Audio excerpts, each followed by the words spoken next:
welcome to Reaction Shots for October 2024, the best month for holidays.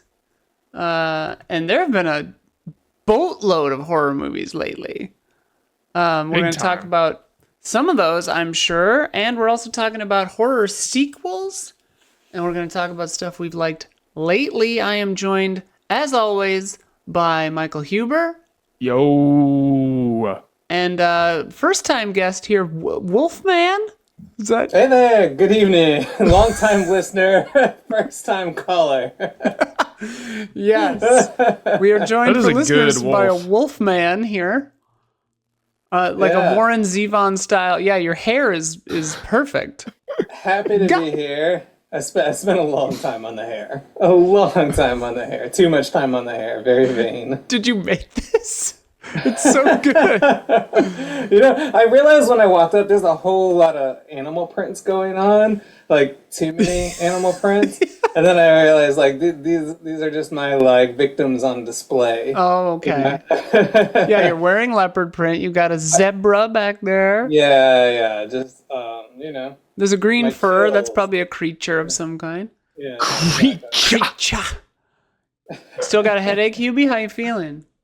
Little bit. I'm hanging in. God dang. You got like sinus thing, huh? Yeah, mucous membrane buildup. Fun. Crazy.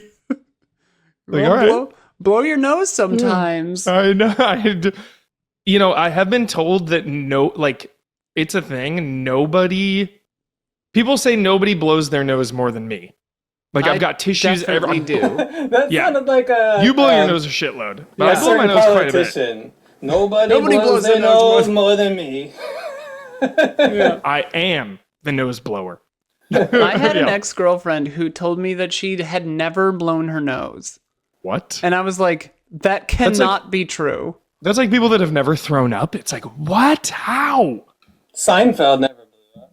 No, threw up. Never blew up, man. Seinfeld never threw up. It's crazy. Seinfeld has never thrown up before? He blew up in popularity, that's for sure. Yeah. And he throws up yeah. word salad all the time. Yeah. Wild. All right. Oh, it's you. Oh, it's Matt. I need coffee, and I can't drink coffee through that mask. At least I haven't tried. Maybe I could, but that could be a disaster. I mean, it would probably be funny. Yeah, it'd probably be funny. Yeah, when I eventually took the mask off and it was drenched. This is a story. Maybe I've told this before. I had to act in all these Christian plays when I was a kid, and they had me be a Christian robot, and I got banged around inside this metal can. Robot? Yeah, I got banged around inside this metal can, and I got a nosebleed inside of it. That's child abuse. Yeah. But I had to keep going throughout the musical, the Christian musical, and then at the end of it, they took off the helmet, and then I was just sitting there, blood on my face. Anyway, yeah, that's so good. I could have had the coffee version of that, which would have been a lot less horrific. Yeah.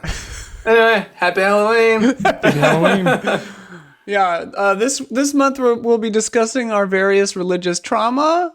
It's gonna be a good one. It's a 20-parter. Yeah, it's a 20-parter. We're starting with religious trauma from the late 80s, early 90s. We'll work all the way up to the upcoming election. It's gonna be great.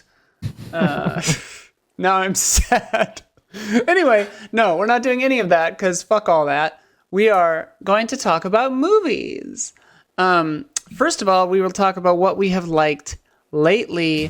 Besides incredible baseball games with Huber, you've been having a great time with these things. Oh yeah. Huber, went you to want to all go three first? game ones. You what? I was 3-0 in the playoffs when I went.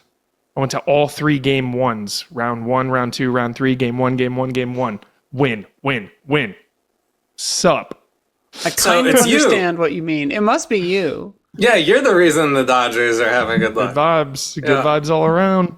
What have I watched lately? I kicked off October with Mandy like I said I would. Oh my God, he did it. I know, Yes. and I got the feeling. I got the I feeling don't you want to didn't spoil like it. things. Yeah, I got the feeling there wasn't a success. Yeah. I think the visuals are the best part, Yeah. and watching it at home streaming was rough for that movie. One of the worst movies to stream possible. I Was it, stream like, a lot of not movies. 4K or something? I don't know what happened. It was just rough looking. Wow. Just like some compression. Yeah, stuff, compression could do like- that with some of Compression the could destroy darker that colors. Yeah, Well, absolutely. because it's so dark, and they added post processed it's- film grain. So like, I needed the Blu-ray or some shit. yeah, Like, you did. Yeah, I'm it was bummed. rough. All Yeah. this build up for that. I know. God dang I it. still enjoyed the story, and I still loved Nick Cage in it. Yeah. That's my favorite performance of his, actually, He's so which I know good is in a it. bold claim, but yeah. Yeah. I love it. Yeah. I think he like reaches down past like his like comic side, and like Sure. he's performing with some actual horror. Yeah. He's like, what if this happened to me? I feel like he really is. What if this happened to me? Yeah. That scene in the bathroom is Oh, Yeah, Nick Cage. it's funny, but it's also Yeah. sad at the same time. Yeah, You're like, for sure. he's going through it. classic That- Nick Cage. Funny, but really sad. Yeah. Yeah, Like, I think that Mandy and Pig, I think, like, are his, like, maybe most, like, fitting dramatic And freakouts. Leaving Las Vegas. I'm a fan. Oh, of yeah, that yeah, movie. yeah. Leaving Las Vegas. I mean, he's a great actor. I love Nicolas Cage. Like, I Yeah, didn't like yeah. Longlegs, but, like, I love Nicolas Cage. yeah. I saw Mandy just after you. I was Nice. psyched that you saw it, and I went to a theater to go see it. I'd never seen it in a theater, and I realized I'm missing a big part of that movie. I don't have a nice audio setup at home. Oh, yeah, and that same. movie has a very psychedelic like Yeah, sound design. yep, There's yep. all kinds of things like rippling all Yeah. over the theater. Truly when the movie was over, I was like, that was good, but fuck me, it is a movie theater movie.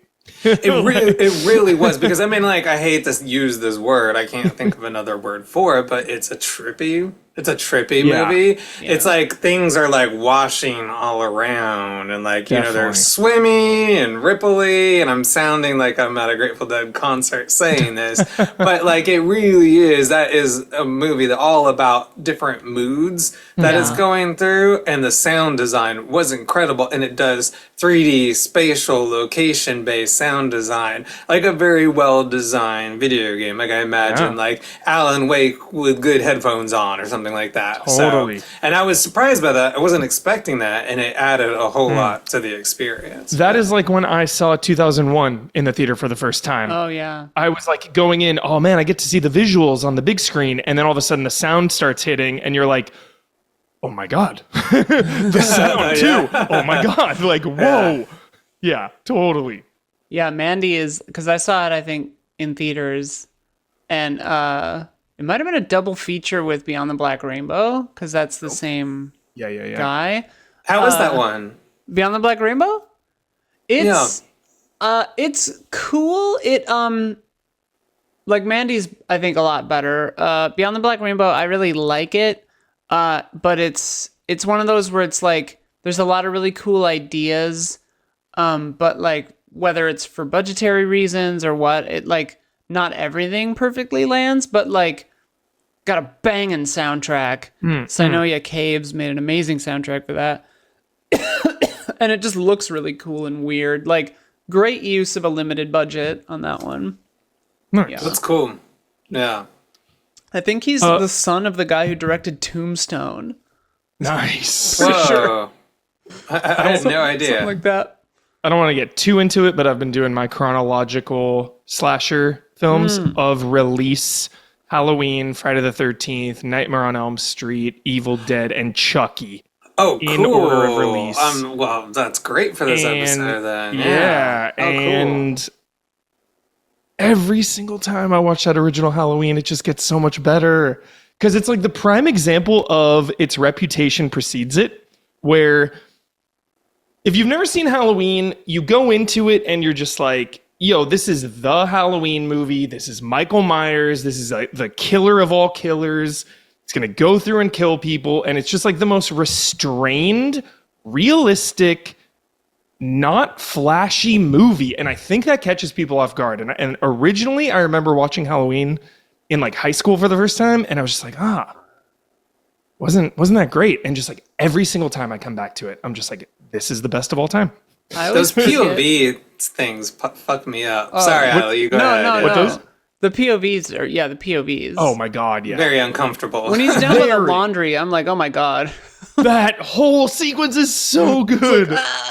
I always forget that he spends like 60% of that movie driving a station wagon. Yeah, just creeping around, lurking around, driving a station wagon, which like in a weird way is like scarier for me now, because I'm like, that makes it seem real, like, because you're not really sure if he's just like a creepy killer guy or if he is like supernatural, because like in the later ones it's like pretty dang clear he's supernatural, but like in this one you're like, this guy's maybe just like a crazy guy, like his body count is so restrained in the first one, and after that the floodgates open and it gets out of control. And that first movie, just a few kills, they hit so much harder. It's crazy. Is the first one the pinning the guy to the wall with the knife, or is that in a later one? Yes, number one. That kill is so gnarly. No, it's in the remake. Rob Zombie does it, and is it in the original? I know it's for sure in Rob Zombie. I thought it was. It's the guy. Yeah, it is. It is 100%. Jason 6 is still my favorite Jason movie. 10 out of 10. I've only seen the first Friday movie. Friday the 13th. And so I got to see more. Yeah, That's it's incredible. Cool. Can I skip to 6? I'm not sure like where I can go with this after the first God, one. I'm so glad you asked me this. Matthew. Okay. Truly, if you just want to quickly dive into Jason without going through 20, 10, 15, whatever, 10, 11 movies, watch 4 and 6. I swear on my life. Oh, okay. Yeah, because 4, 5, 4, 5, and 6 are the Tommy Jarvis trilogy. Number 4 is Corey Feldman. Number 5 is basically retconned. It's the worst one. You just retcon it. So when you go from 4 to 6, it has like this duology vibe. Incredible. Okay, cool. So good. Cool. They're both like 83 minutes. You can get through them fast. Or if you're just going to do 1, do 6. But like 4 and 6 back to back is like my new kind of thing. I'm super into it. So I watched the first one, and if people haven't seen the first one yet, or any of them, I don't want to ruin what the deal with the first one is, but when I watched the first one, I was like, oh, whoa, this is different than what I thought. Okay. Because I was like, it's just not what you're expecting. Yep. And then I want to see, give me a Friday the 13th, Friday the 13th. Yeah, so maybe I'll jump to like 6. Cool, 4 and 6, very great. Fun. Yeah, nice. Nightmare on Elm Street, Freddy Krueger is truly the biggest piece of shit. I hate his guts. We both said different things. I hate his guts. I hate his guts. The movies or his guts? The character. I love him and I hate him because he's such a dirty creep.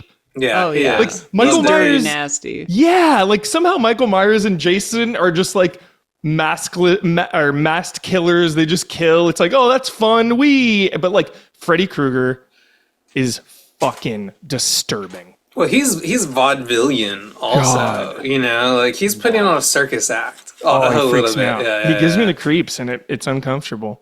I hate his like phone thing where he sticks his tongue through the phone. So creepy. Yeah. And then I just want to give a shout out to 2 theater experiences. One, I finally saw The Substance.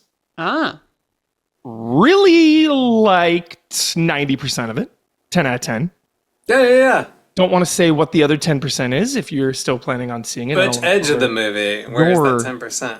Yeah, what's up? Where is that 10% in the beginning, middle, end? Yeah, I don't want to say. I don't want to say. I don't want to lead anybody astray. But there's like 10%. Just want them to experience it. Got it. Yeah. But I really like that movie. Demi Moore should absolutely get an Oscar nom for supporting or lead or something. Yeah.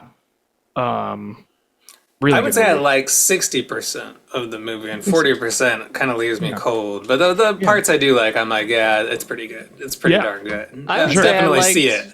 30% of it. How much do you like that 30% though? That 30% chunk, yeah. Well, and I think as we talked about last time, like you made me realize that the movie's just not really for me. I think because like I already got it. Like I got it up top, and I was like, okay, say something else.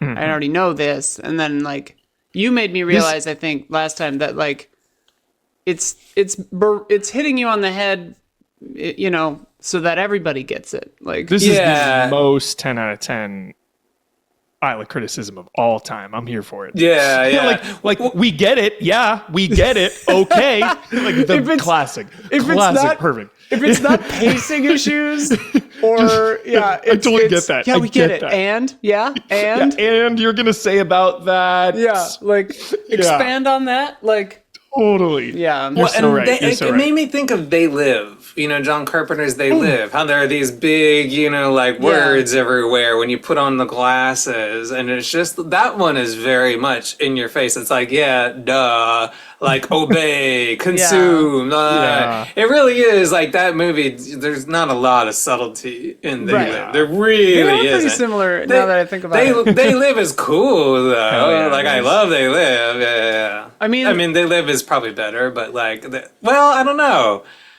I mean, the substance has some better things to say, even if it doesn't say it with subtlety. So I always give a big shout out when you can have a movie like this that can reach more than a niche following. This movie kind of blew up for what it is. Yeah. It's like an out there, like it's an experience, and if you can pull that off, this like really shocking, crazy kind of movie that gets people, like that's cool.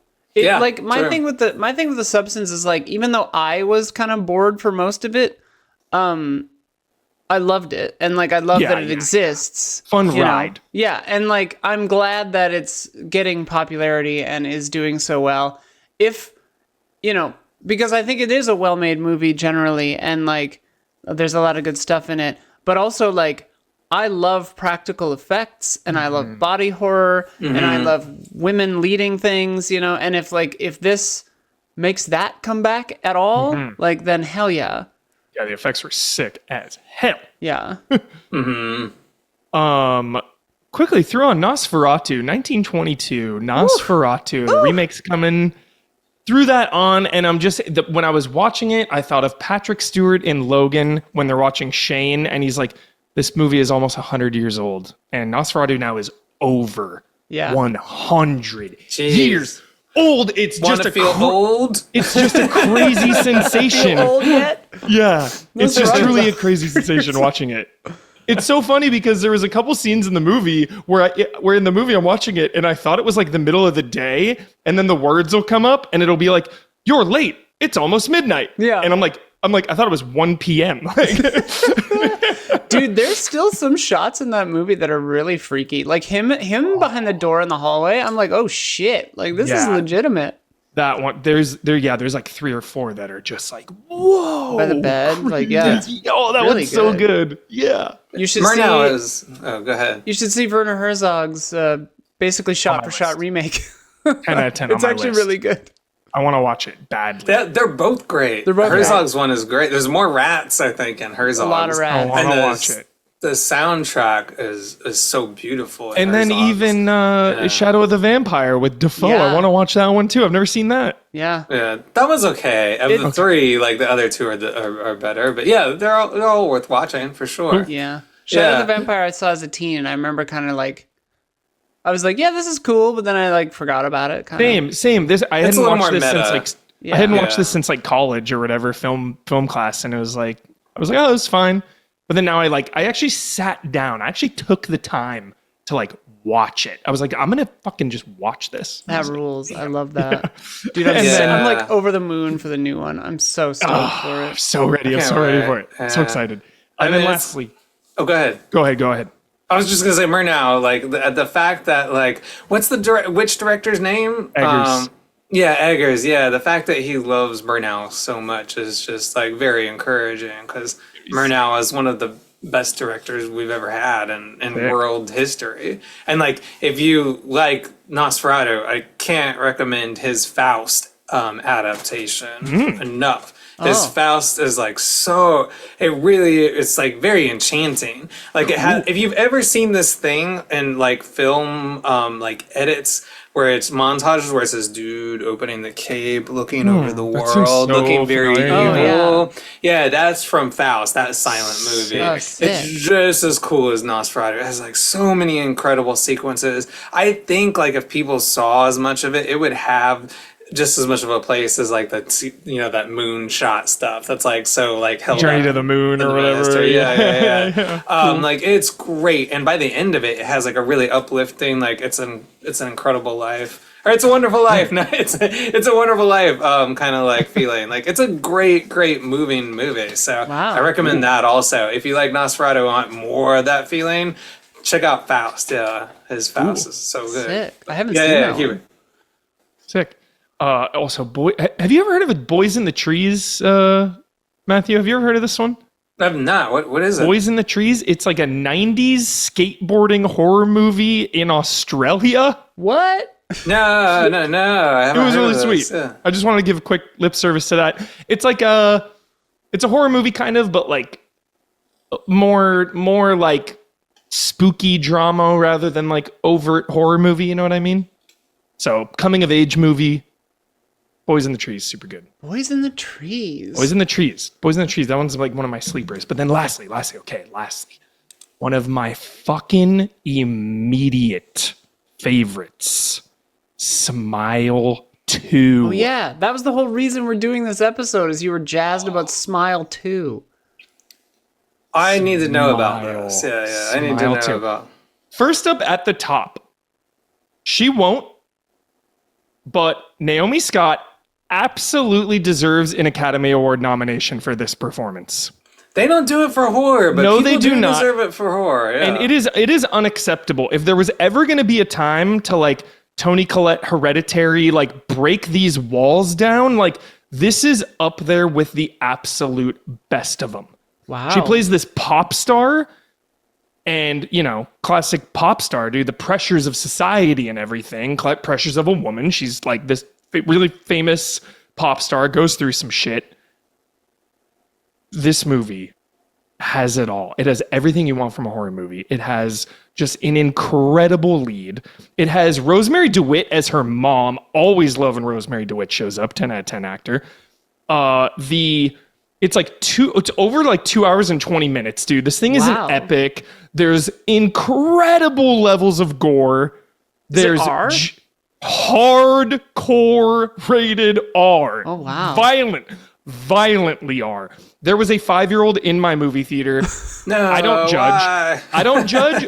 But for a movie like this, where it's like not only graphic, but like disturbing imagery, I was like, whoa. Were they hanging, though, is the question. Because, like, if they're, like, having a terrible time, that's when it makes me feel really uneasy. I think they were chilling. I think they were fine. Yeah, okay. They were like, let's go. Smile, well, they'll too. be all right. They're going to make good movies or something themselves. Yeah. They're going to be creative. Yeah. I wouldn't do it to my kid, but, whatever. Each to their own. Yeah, it was wild. And I think because they had an older sister, the older sister was like 9, probably 10. Like, all right, that's gonna fuck her up too. I know. I was crazy on TV when I was 9, and it like ruined my life. Movie is gnarly. I really like. It's so funny to me because like the trailers for Smile and Smile 2, and I was bummed because I had an idea where like something makes you smile, and like I had this like same idea right before this movie came out, but like. I just wrote it off because it looks like such like PG-13, just like schlock horror. What you are 100% correct. Oh boy. Well, I watched Smile 1 because I heard Huber, you were so excited for Smile 2. Smile 1 was like, I could barely handle it. It was almost too much for me. It's so really, intense. really, really intense, heavy, emotional family stuff. Non-stop. Like there are some like, kind of like jump scare violent stuff, but the most of it is processing trauma. Yes. And like most of like if you don't know the basic kind of like concept of Smile, I don't think I'm gonna ruin things. It's like a It Follows type movie. Except for like self-harm. essentially. Okay. Yeah, self-harm and trauma. So it's just like, oh, I was watching. I was like, this is not what I was expecting. I just thought it was going to be scary people smiling in the bushes. I wasn't prepared. I know you will like it, Isla, for sure. I know you will like it. It's hardcore for sure. It was hard to watch. Yeah. So good. So good. So definitely. Smile. Okay. So the Smile is like thematically like legit. It's thematically legit for sure. Horror in every sense of the word. Yeah. Yes. It's definitely a last week of October type of. It's true, For those who don't know, Huber escalates his horror from very mild horror at the beginning of October to like the gnarliest, most crazy, hardcore stuff at the end of October. Get nuts. I had to see it in the theater though, so I had to see it a little earlier than I wanted. You started with Mandy, so like, where do you go from there? October 1st, you were like, Mandy. And I was like, oh my God. We're starting at an 8 out of 10 of intensity. Yeah. All right, Shades, that's it. it's a gradient. That's it. I hope. Oh, and VHS, the new VHS was good. I didn't stick with me. It let me down a little bit. VHS Beyond. So I like those. I like those for sequels because they, in the sequel episode, here we go, VHS, there's a lot of them. Yeah. Which VHS do you like best? Say it on 3. 1, 2, 3. VHS 99? 85. Oh, 85. We're close. Which one do they go into 6 years off. tunnel? The tunnel with the rat thing. Yeah, which one is that? I think that's 90. Whichever one that one is my favorite. I think you're right. I think that's 90. Yeah, that one's cool though. Yeah. Great series. Those movies are fun because like you don't know, they're like a grab bag with a bunch of different directors, and some of them are going to be really talented. So if you don't like that one, hang in there for 12 minutes. The next one might be good. Justin Long did one, and Flanagan and his wife wrote and directed one as well for this. Oh, really? You get a bunch of cool people in there. Yeah. Crazy. Right. That's it. 10 out of 10. All right. No more last ones? No more last ones. That's it. All right. Matt, what have you seen lately? Okay. Not horror theme, but quick shout out for the TV show English Teacher. I'll blow through that quickly because I want to stay scary theme. Is that the creator? That's the main guy. Main actor? Yeah, okay, I know him from Instagram stuff, but... Oh, really, really funny show. It's like a sitcom, but like a sort of a well-produced sitcom. It doesn't feel stiff, even like the way our best sitcoms can. It feels very dynamic and fluid, and all the shots are kind of well staged. So it feels like when Saturday Night SNL, it goes to like a very well shot pre-taped skit. It kind of feels like that version of a sitcom. It's like almost like, movie-ish or something. And it's about a gay English teacher. And I say that because that is the subject matter very often of the episodes. And it is very real about where teens are right now. It doesn't feel like fake or like here's what adults think teens are like. It's just like they're fumbling and like fucking up all the time. And as like someone a little bit older now, it's just relatable seeing these teachers trying to do their best and like not quite getting it right. And it's just hilarious. The writing is really on point. So crazy. English Teacher, recommend it. Wow. How many seasons? I'd kind of written it off. It's just the first season. Right, so it's like maybe like 6 episodes in. Nice. But 6 episodes, all of them are hits. Yeah. I am so excited to hear you talk about what the hell happened with Uzumaki. I have not kept up. I don't know what happened. Okay, I watched the second episode and I was like, I didn't make it through the second episode. Wow. I didn't make it through the second episode. Oh my goodness. So do you have a feeling on the second episode? Did you keep going? I watched 1 and 2 also, and I was like, and I watched the English dub, so maybe that was part of it too, but I was just like, this is... Cool. Like it's pretty rough. Like one I thought was great. I thought episode 1 was great, and then 2, I don't know what happened. It's kind of there's some behind the scenes, different studios and animation, and it's it was a huge. I didn't follow the drama. I just followed my own eyes, looking at my phone, and I was like, oh, I got bored. Sorry, Uzumaki. So sad. I mean, I guess there can't be be anything more damning than that. Yeah. To just instead of it being bad, just being like, Didn't even make it. To not even through. realize that your attention has wandered until it's like been wandered. Yeah, that's. I tell you, damning. I wear a T-shirt of that character for like the last like 7 or 8 years, like all the time, like just because like I relate, sadly relate, weirdly, twistedly relate, but yeah. The one with the girl with her head, cartoon, like the spiral eye one. I remember you having that shirt. Yeah. But anyway, Uzumaki did not finish. Maybe someone else can tell us. DNF. DNF. So Strange Darling, I watched that movie. Isla, you talked about it last time, and I was psyched because you liked it. I think people should watch it. Watch it. Isla and I had an off-show, long conversation about it. I'll repeat some of the things I said about it without really getting into the content. Yeah, we should try not to spoil it.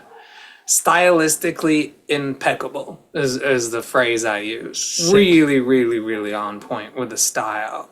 I found it kind of like Hitchcockian, which I know that word gets used a lot, but it really is.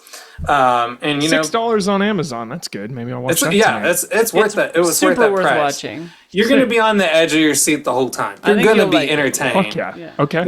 And it's one of those movies, whether or not you like it, you will find yourself riveted through the whole thing. Perfect. Exactly. You'll be invested, and at the end, you'll evaluate, did I like that or not? But the whole time, you'll be like, I'm in watching this. Great. Quentin Tarantino often got compared to Brian De Palma when he came out. They were like, this guy just ripped off Brian De Palma's style.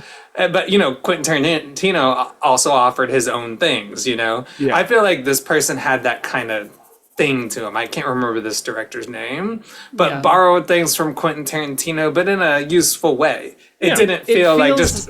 It definitely feels like of the many, many pretenders after Tarantino and De Palma and stuff, this one actually feels... Tarantino word. It actually Throwing feels out the like T word here. Yeah, it actually feels like this one, like has something to offer. Like it doesn't. It feels like it's doing it for a reason. Yeah. Mm-hmm. Mm-hmm. JT Molnar only has one other feature film called Outlaws and Angels, some Western. Yeah, so those are some compliments for it. At the end, I will say, I think I didn't like where the movie was coming from, but then I heard Isla's praise for it, and I value what she has to say almost more than any other human being. She's a genius, and then lots of the other reviews I read, I was just like, man, maybe it's just me. Is when I was thinking to myself, I was like, maybe I'm wrong, so I would say watch it. Definitely just watch it because it's interesting. Yeah, it's definitely like, how do I say this without tipping anything? It's definitely like when you make something that deals with moral grays, which I love. Yeah, like that's the subject. Yeah, some hell or high water shit. But it's like, especially this kind of stuff. I mean, I'll talk about, instead of talking about this movie, I'll talk about like Poor Things, right? Or the Suspiria remake, where it's like, it's about what it's about, and it's about like women's experiences and like sexuality and all kinds of stuff, and like made by a guy, So you're like, I think it's correct and healthy and normal to be like, are we coming at this from the right side? Is this above board? And like, especially in certain movies where like questioning that is part of it. It can be difficult or very complex to engage with the material, I think. Yeah. Check back in with me in 2 years when the secrets of the movie are all out, because I have some really important things to say about the movie. Really, really, I think are important, but it's not time right now. We should do like a spin-off, like spoiler shots. Ooh.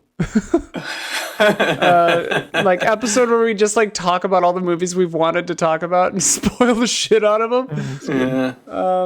If listeners, if you want that, let us know and we'll do that. Yeah.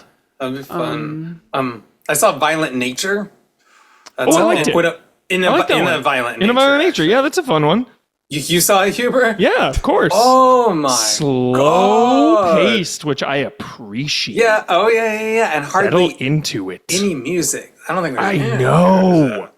And like kind of Halloweenish, where A you're little just bit, yeah. following this lumbering, masculine killer who you don't know Lumbering anything is about. the app. Like, look up this movie, and lumbering is the definition in all regards to it. You just hear like Foley, like you're a video game character walking through the forest, like Yeah. as this dude just murders people.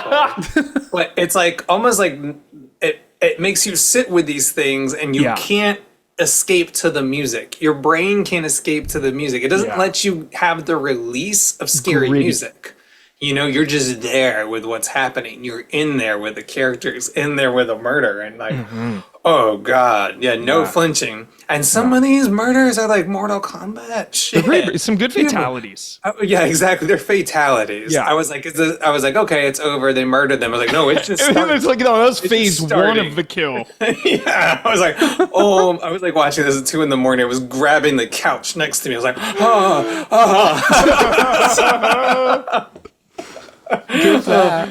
So good. Prepare yourself if you choose to watch this movie. The premise too is that it's from their perspective, whereas you watch a Halloween or a Friday the 13th, and you're like, the killer is always in the background, like.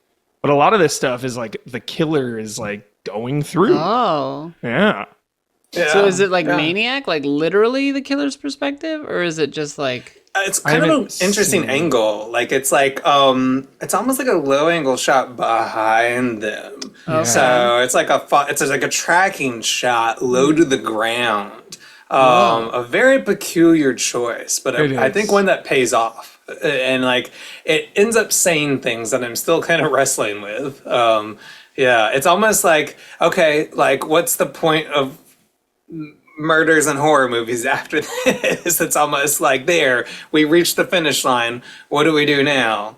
We've murdered people to their finishing. Total murder movie. Yeah. And like I can't say I enjoyed it because I'm not really someone who like gets super into murders.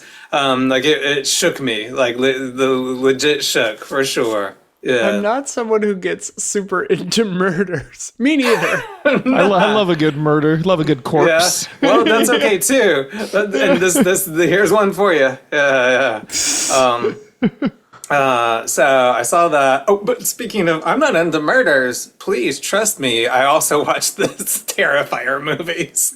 So obviously I'm full of it. I watched Terrifier 1 and 2. I only saw the first one and I was not a fan, but I heard 2 and 3 are way better. Two is better than 1. Yeah. 2 is better than 1. And I realize I'm not huge into camp.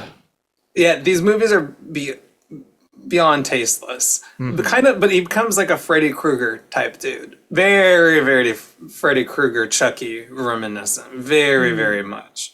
I was scared watching it. I really got scared, and it's been a while since I got scared watching a horror movie. I'm more like scared usually of like where is this director gonna go? Like that's usually where I am watching a horror movie. But this I got scared like as the door locked, like watching Terrifier. Yeah, and I'm like, I hope someone doesn't dress up like them as Halloween. There's gonna be so at many. a party. Yeah. There's gonna be so There's many. gonna be so many. He's so creepy. We were up in Burbank, and there was Clown Alley and then Clown House, and the Clown House had like 10 people dressed up like clowns amongst a bunch of like hundreds of decorations. But there was a very convincing Terrifier. Like he looked perfect, and I was just like, dang, yeah, this is a weird looking guy. Like this is freaky. It's pretty. Art the It's Clown. beyond redemption, but also I just feel like, I'm also thinking we had our Freddys, we had our Chuckies. They were very violent when we were younger, and the new generation needs something even more violent and tasteless to scare them. Because it just keeps have to escalating. have to move the stick forward, and they see so much horrible stuff on the internet. So what's going to be worse than that? The Terrifier has to like do new awful things. So yeah, that's what happened with those. I'm watching Hysteria. Do you know about Hysteria, the TV show with Bruce Campbell? It's got Bruce Campbell and Nice. Nathan Drake in it. Nolan North is in it. Oh. It's a Sick. it's a TV show on Peacock, and it's about like Halloween and heavy metal and Cool. Satan worship. It's kind of like a dream scenario of like, oh, like this heavy metal guy and his band are trying to be popular, and then the most popular girl is also at school is secretly into heavy metal, and like she wants to date him and is like urging him on to do satanic things, and she's like, I'll like you more if you like carve a pentagram into your hand, and they end up Sketch. making this satanic cult. But there are also like weird murders happening in town, and Bruce Campbell's trying to solve them. He's a cop. Whoa. He plays like a nice avuncular cop. Really interesting kind of show. It's like a teen show, but like a fun horror That sounds teen great. show on Peacock. Has a lot of heavy metal stuff in there, retro nostalgia. Satanic Panic stuff is going on because it's set in the 80s. Yeah. Yeah. Fun, lightweight show, lightweight Halloween show. What's it called? Yeah. Hysteria. Hysteria. Yeah. I just been watching tons of shit, but I don't want to dominate. We'll keep going. I'm really more eager to hear about what you've been watching. So I always forget, like I write stuff down and then I always feel like I've definitely watched other stuff than these. But last night, Saturday night, we went and we had a cozy Halloween thing right before going to another, like an actual Halloween party. So we kind of had to like do half cozy, half costume. So I just had like the skeleton dress. It looked great. But anyway, we watched. Is it on Instagram? I did put it on Instagram. Or in my I gotta story. see. I gotta that is get like a cute. sexier picture of it because the picture I had didn't do the dress justice. But anyway, all that is to say that at the cozy party we watched The Sixth Sense because one person had never seen it and everyone they else know? had. They already knew mostly, but they misinterpreted it and That's cool. and thought that he was like tricking him the whole movie. Like they thought he knew.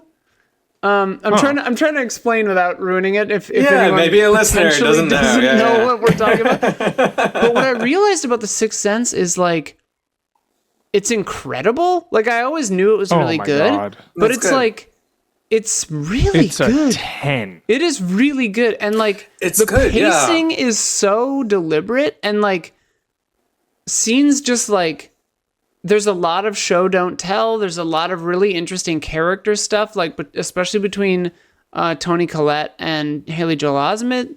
Like they like just have really nice like lived in feeling characters. Like it's a great movie.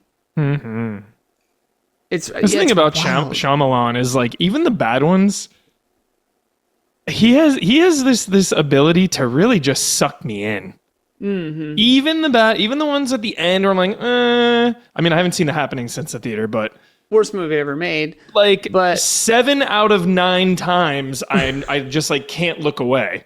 I mean, it's Did we talk about Trap on here? I saw It just Trap. came to HBO. I want to see it. I had fun with Trap, but Trap like is fun. Trap I- is fun. like Trap is a return to form, you know? Like Yeah. it's definitely nowhere near his best, but like it's kind of funny because we were talking about it and it's like his movies did just get slightly worse each time. Like Chasing. Sixth He's Sense is Diminishing returns, incredible. truly Then chasing it. Unbreakable's okay, not great. Like it's good, but it's not as good, you know. And then Signs and et cetera, et cetera. Like, but Trap is like a step back up, you know. Like it's campy and ridiculous in a vehicle for his daughter's music career, sure, but like I don't know, it's a lot of fun. It's campy in a good fun way, way. yeah. Each decision is like nonsensical, but at least it's a fun decision. It's not a boring Yeah. decision. I'm Well, like, Josh wait, Hartnett what's is just- happening now? He's just delightful to watch, so it's He's like so whatever. good. He's like legitimately good. He's I didn't like a know really that. nice guy, when did it too. happen? Yeah. When did it maybe he always was. I just wasn't Always. paying attention. I think he always I'm was. like, oh shit, he's great. Yeah. Yeah. He's also like seems pretty humble. I don't know. Yeah. So that was a rewatch, but I watched the American version of Speak No Evil. Hell Which- yeah! What do you think? Yeah, I liked it. Like, I think it's well made. I loved McAvoy. Like, McAvoy just being a freakazoid creeped me is out. Yeah, it's nonstop great. I do think that like more work could have been done to make the logic of staying in the situation a little more airtight. Like, it's and like a little stretch. there was a lot of stuff that I feel like I haven't encountered in a horror movie in a minute, where it's just like, why are you running upstairs? Why are you doing that? Why are you going over there? Like, no choice any character makes any sense. Sure, and like, there's some of that. There's some of that for sure. so like, there's, and I mean, the trailers ruin the movie too. They like, because it would be really interesting going in without like knowing how jacked it's gonna get, but like the American trailer kind of ruins it. I watched the trailer for is it Danish version? Yeah. And like, it seems like a lot of it seems really similar, but I think like some of the like It's probably better. meanings of stuff might be a little different, which seems kind of interesting. Yeah, I don't know. All in all, I thought it was good. Like, it was very tense, but it left me feeling kind of annoyed just because I was like, the characters are so irritating. I'm like, I get that. I'm like, no, don't do that. I saw Totally Woman of the Hour. Oh, I want to talk about this. Yeah. What were your thoughts? Tell me. I mean, my main thought is just like, ick. Like, ick, Yeah, dude. This that- guy. I haven't watched it. First I haven't watched it scene. yet because I've seen like a documentary on it. It's like Yeah. true crime. First scene. That first scene, I was how that first scene plays Yeah. out. I was And- just cold from the rest of the movie. Ugh. And it's just like, obviously, like, this kind of stuff really scares me a lot, and like, just because like the reality of it, is so fucked, and just like the violence. Do people know what this is? Yeah. So the elevator pitch is it's the dating show Killer. So he's a serial killer who ended up being on the dating game. Anna Kendrick is in it as the main character, and her directorial debut, I thought she did like a good job. There's a lot of good scenes in it. Really confident first movie for a director. Yeah. And it was interesting because I watched it with Elise, and for their podcast, she had done, for 30 Morbid Minutes, they had done an episode on the dating game Killer. So she knew like a lot of the facts and stuff.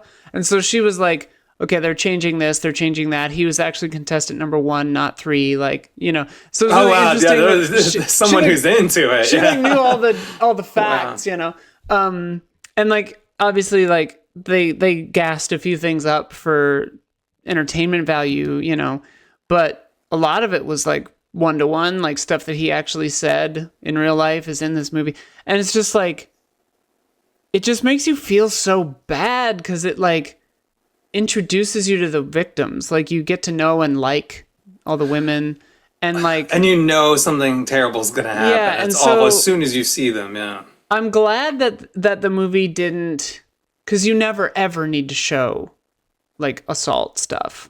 I don't think, like, you don't really ever gain anything. I think from like showing, assaults and stuff like that. So I think that it was effective enough with the violence that they do show without going gratuitous or unnecessary. Yeah, I thought it was pretty good. Like, I think pacing wise, it was maybe a little longer than it needed to be, but like, gross. It left me feeling the violence, icky. yeah, like right here, like wherever, I don't know, where people feel anxiety in different places in their body. Mine, when I was watching this movie, just like that gross feeling right here in your chest where your like throat stops. It's just like, oh, I couldn't stop. Like, it was just a terrible feeling. Yeah. But I mean, like, not because the movie's bad. The movie's good. Yeah, the movie's it's a good. good movie. Yeah. And it's on Netflix, so like whatever. But yeah, so that Woman of the Hour. Been watching Penguin. Just caught up on Penguin. Oh, yeah. It's so good. It's so good.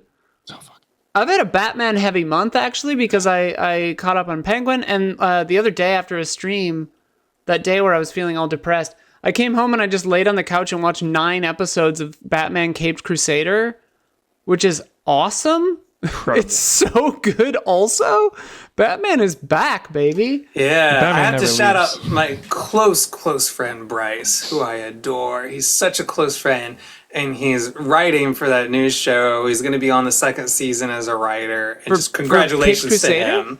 Yeah, just Nice. such a huge success for him. I'm so proud of him, and I love him. So, was hi he- Bryce, and congrats. Was he writing on season 1 as well? Season 2, yeah, Oh, okay. is when his episodes start airing. But I'm so happy for him. So sorry to like just barge in wild. on the show, but congrats and hi, Bryce. Yeah, Bryce, get us jobs. Yeah. No, but I loved it because it's like it felt like a return to form. Obviously big inspirations, the animated series, a lot of the same people in there, but like, Detective Batman is like one of my favorite Batmans, and like there's a lot of that in here. It's like they're doing the placement of where it is in Batman's kind of like career is really cool because it's like, it's not quite year 1, but it's like he's still kind of rude to Alfred, and it's like, yeah, I Hate don't when he's know. rude to Alfred. It's really good. What? Hate when Batman's rude to No, Alfred. I know, but it's like part of the arc, It's like he has to realize, like, no, this is like your dad, man. There's gay shit. Like, I loved it. I don't know. It was really good. Then also, yeah, Penguin is like surprisingly nuanced and the characters are incredible and like it's well shot and yeah, everything about it is great. From continues to be pretty chill. Like it's just a cute Nice. show, like really going for it in season 3. Just kind of like horror Lost, Oh yeah. Such a good sell. Disclaimer. Yeah, that is 2 words. Yeah, horror Horror Lost. Lost. Yeah. Disclaimer: the Quaron joint on Apple TV Plus. It's this series starring Kate Blanchett and Sacha Baron Cohen. Oh, like- okay. Yeah. Don't love him right now. Like I don't know, but whatever. But like he was doing the kind of like racist caricature recently, which I'm like, this feels. That's his whole deal. Yeah, I'm like, this doesn't seem in good taste. But like, Kate Blanchett obviously is just always incredible. It's the jury's out for me. Like, it's not done yet, and I haven't, obviously seen the end of it. But like, it's got a lot of really good stuff in it. A lot of really bizarre, like, and intense sexuality stuff. Or just like sex Here for stuff. that. It is. It's pretty wild. I wonder what you would think of it. Sometimes the camera goes like full Quaron, where it's just like, okay, handheld is fun, but like, wow, Maybe not here for that. Green grass. Yeah, he's green grassing it in some of these scenes. But yeah, disclaimer seems cool so far. And then my friend Claire told me about this, and she was like, it's by the guy who made Coherence, which is one of my favorite movies, which we've talked about on this show before. But Coherence is a weird, completely improvised sci-fi movie that I love so much. And he has a new show that I think have to buy for $10 for 4 episodes, $10 total dollars, on like Amazon or Apple. It's called Shatterbelt. And it's like Shatterbelt. it's like a cheesier, very low budget Black Mirror that's like a little funnier and like more talky, but it's like it's real interesting. I don't know, it's weird. Like episode 2 is about this apple that no one can touch, and everyone just starts freaking out because they're like, we can't. Well, you can touch the apple, and then they're like, okay, touch it then, and like no one can do it, and it's just like. That sounds very biblical. It's weird because it's like, yeah, it's like science philosophy questions. Yeah. Anyway, Shatterbelt.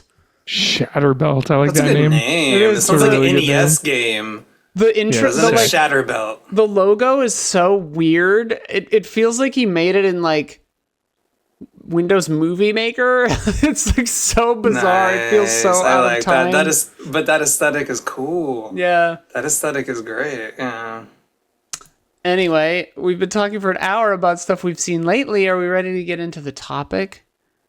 Yeah, let's bring our listeners into the conversation. Come Ready to on in, rock. everyone. We're talking about horror squeakquels this month. If you want to be in the discussions, patreon.com/reaction shots. So I asked, because Huber was so excited about Smile 2. At the time I wrote this, he had not yet seen it. Yeah. Can I handle it, Huber? Can I handle Smile 2? It's the hard I could stuff. barely handle It's the hard stuff. For it real. still is. Smile 2 also is the hard stuff. Smile 2 is definitely in the higher pantheon of horror intensity, visually and cool, emotionally. Like, pop shows at least to visually cheer me up, right? There are, and there's some good comic relief with some friends and stuff. Like, okay, I need that because the first one, no comic relief. Yeah, there's nothing. Yeah. Okay, but it's a ride. It's so intense. Yeah. I'm gonna watch it. Yeah, you're gonna love it. You're gonna love it. I wanted to ask if either of you have seen Oddity. I've heard good things. That's gonna be my Halloween watch. Actually, that's my 31st. Yeah, because I've heard from like almost everyone that it's incredible, and then like 2 of my friends didn't like it. Same. I have some friends who are like, it wasn't that great. Yeah, I was like, okay. Which honestly, I like, because it helps me to not be parasited if someone's like, oh, that movie sucks. Yeah, I'm like, okay, cool, like great. Yeah. Anyway, y'all are very vulnerable to the parasite. I really am. Yeah, it's so weird. funny. Yeah. All right, so I asked our patrons over at Reaction Shots, patreon.com/reaction shots, $3. You get it all, baby, $3. I asked them, what is your favorite horror sequel? What is the worst horror sequel? How many Troll 2s are we getting? We watched Troll 2 last week. So funny. I like that better than The Room, though. Oh, like, yeah. I think to me it's more entertaining. Like, it's so silly. Well, along those lines, I did also ask, what is the best, worst horror sequel? Oh, there you go. Shout out to Red Letter Media's Halloween special this year, because Jack Quaid was on it, and he seems kind of fun. But they talked about Devil's Story, which seems so crazy. I don't know that one. Watch the Red Letter Media thing. It's really funny. It's just it seems in the crazy. same vein. Yeah. It like when I was reading the Wikipedia to try to be like, what the hell? Some people say it's one of the worst movies ever made. Yeah. Anyway, our patrons, here we go. Fede Krauch. Fede Krauch. Every time. Sorry. What about A Quiet Place Part 2? It was really hard to meet expectations after the excellent first movie. However, John Krasinski managed to pull off an amazing sequel to an amazing original horror movie. Shout out to Emily Blunt and the kids in those movies as well. Super solid. I really liked it, yeah. I like that one, yeah. Day 1 I thought was good, but made me very sad. Yeah, that was sad. Yeah. Yeah. For this month's corrections, nothing. You nailed it. Nicely done. Oh, nice. God. I'm the corrections monster. I should go ahead and admit, I take this migraine medication that, like, it makes my lips run ahead of my brain. And I'll just say, like, I'll say nonsense. So please send in the corrections. We love corrections. P.S. Regarding my comment about Fede Alvarez's last name, we are both Latin Americans, but from different countries, so our accents are slightly different. P.S. For Huber, they just announced My Hero Academia, the anime, is ending in 2025, so you have about a year to catch up, lol. Sure. There's not too many episodes. There's like less 100 or less, which is pretty chill for an anime. Many. Yeah. So much Serial Experiments Lane has been like just popping up in my feed lately, and I'm like, what the hell's going on? I guess because I looked at it once that it's just coming back, but like, yeah. Cotalito says, I know I mentioned it already a few episodes back, but Mike Flanagan's Ouija, Origin of Evil, is the highest raise of the quality bar in any franchise ever. The first movie is forgettable at best, but in contrast to its sequel, is so bad that you wonder how it ever got made. Origin of Evil, on the other hand, is a modern classic. It has all the hallmarks of the style that Flanagan perfected in his later TV shows, and some of the most bone-chilling scares this side of the Japanese horror wave of the 2000s. very few sequels are better than their predecessors, and this one goes so far beyond that it boggles the mind. That's interesting. So he just Very kind of good dipped movie. into the franchise Yeah. and was So like, "What's fucking up? good. I'm gonna direct this." Do y'all ever use Ouija boards?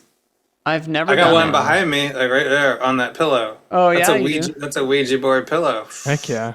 Yeah, on my birthday, Jessica hired a witch, and we had a séance, and we used a Ouija board at the séance, and we had like all these Cool. candles, and we held hands. It was like 12 of us. I love We that. Get chanted into this it. weird chant. I think we like probably scared the neighbors, and then we did like a séance thing, or we did the Ouija board to communicate with some spirits, and we got some stuff. I can't say on the air, but maybe off air I'll tell you. Like I really can't say on the air. Whoa. Sick. It'll It, get me in trouble.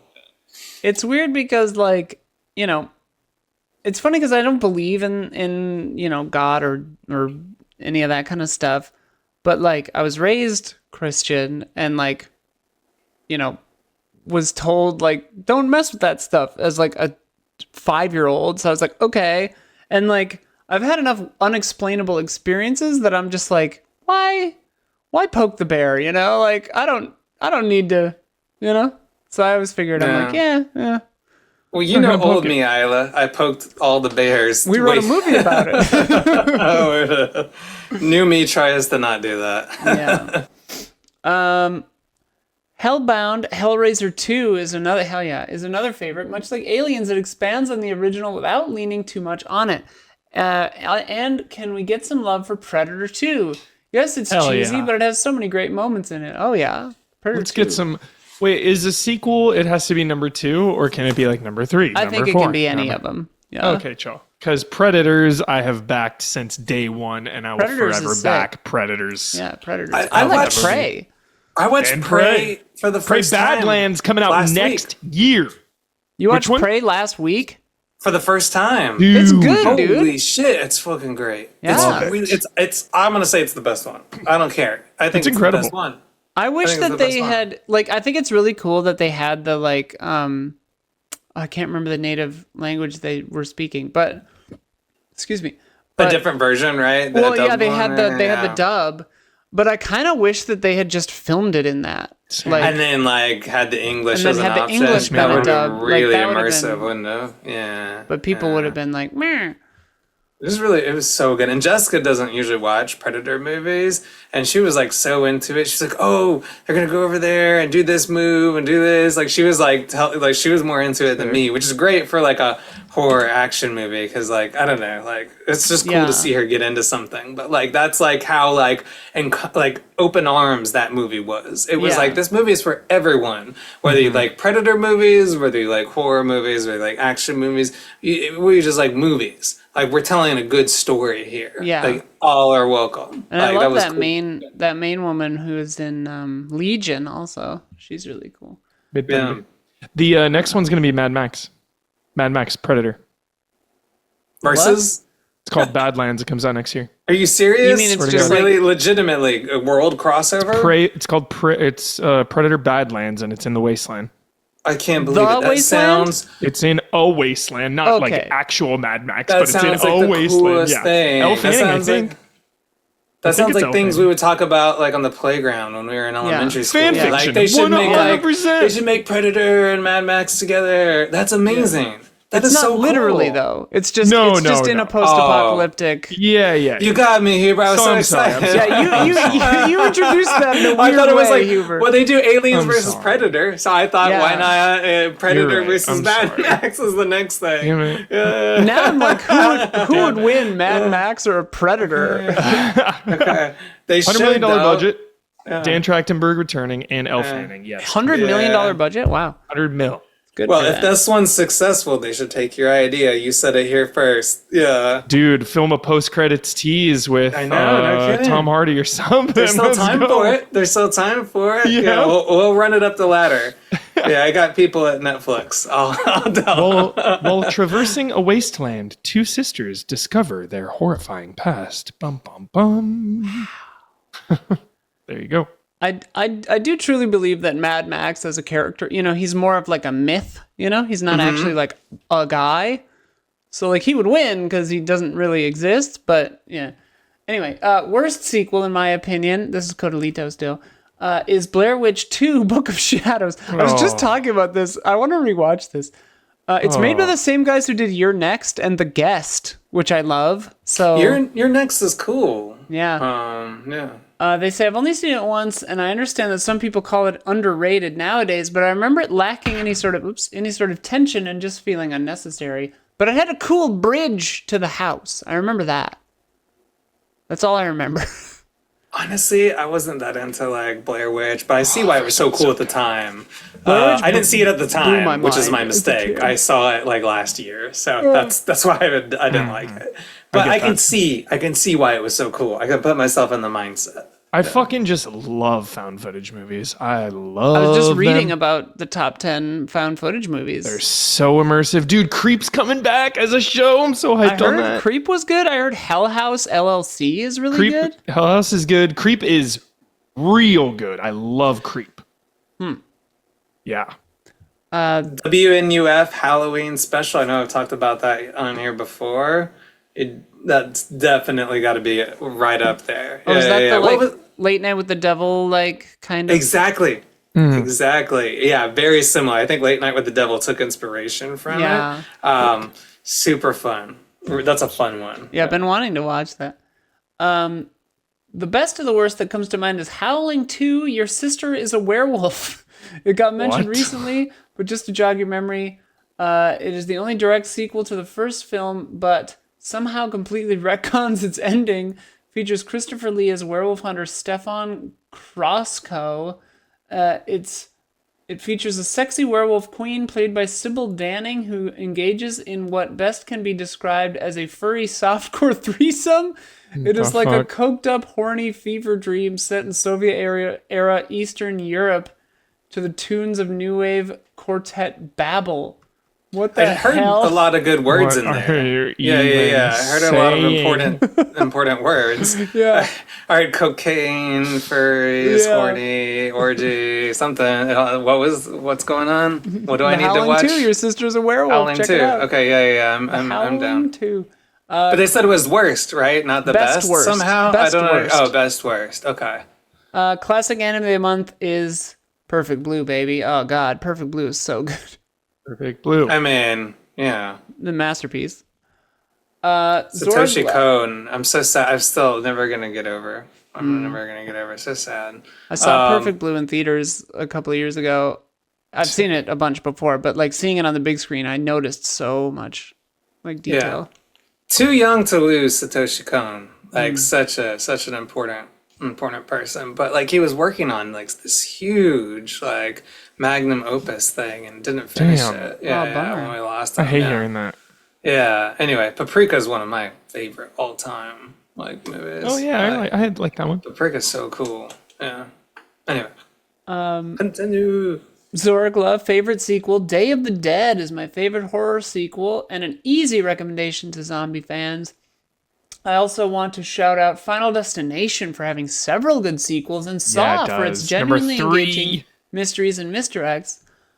Finally, just watched Cube 2 Hypercube and really enjoyed it. Dude. You're wrong. Cube 2 Hypercube. I missed the Traps and Gore the original, but surreal space-time weirdness works well too. Yeah. It's got a good name. It's a good idea. Cube 2 Hypercube, and I've only seen it once. I need to see it again. But Cube 2 Hypercube definitely has and also I have to say the full name every single time. They have the names down. Yeah. The naming is good. At least, yeah. I love Cube and Cube Zero.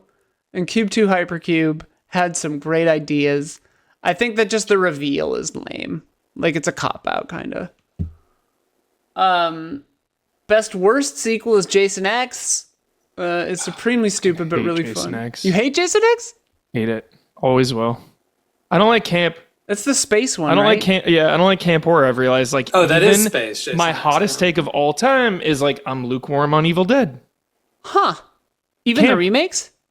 Love the remake even more because it's less camp. Yeah. Camp has got to be at the right time, the right way. Camp can go south really quickly. When it's nailed, perfectly. Like Barbarella is camp, and Barbarella that's a magnificent movie. Yeah. But other times camp, it just feels like, oh, you're trying too hard, you know? You know what I think I need to do? I think I need to refocus my perspective, because when I watch camp, it's almost like, why are you like making fun of your own movie? Like, now I'm just gonna make fun of it and it's bad. Like, that's definitely the wrong perspective. I think. I know. Yeah, On camp. it's wrong. It's for sure wrong, because it's like, yo, take your movie fucking seriously, especially a horror movie.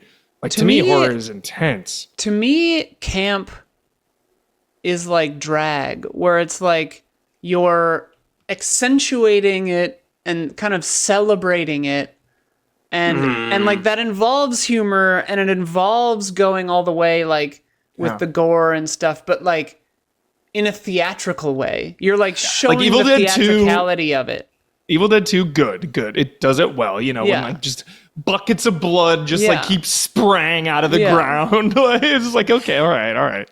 Killer Clowns from Outer Space. Have you seen that one? That one's a fun camp one. Or like Mars Attacks. Mars Attacks is campy. Attacks. Yeah, and it kind of like the right way. It kind of nails the tone. I'm gonna rewatch Mars Attacks and then go from there and try to reframe my good. camp. Yeah. It's good. Yeah, that's right. You got to kind of like set a start pathway. there. Yeah, Watch Rocky Horror. I'm with you though. Yeah. It's hard to do though, Huber. I don't always find it enjoyable. When the lightning strikes though, it can be a great time. Yeah.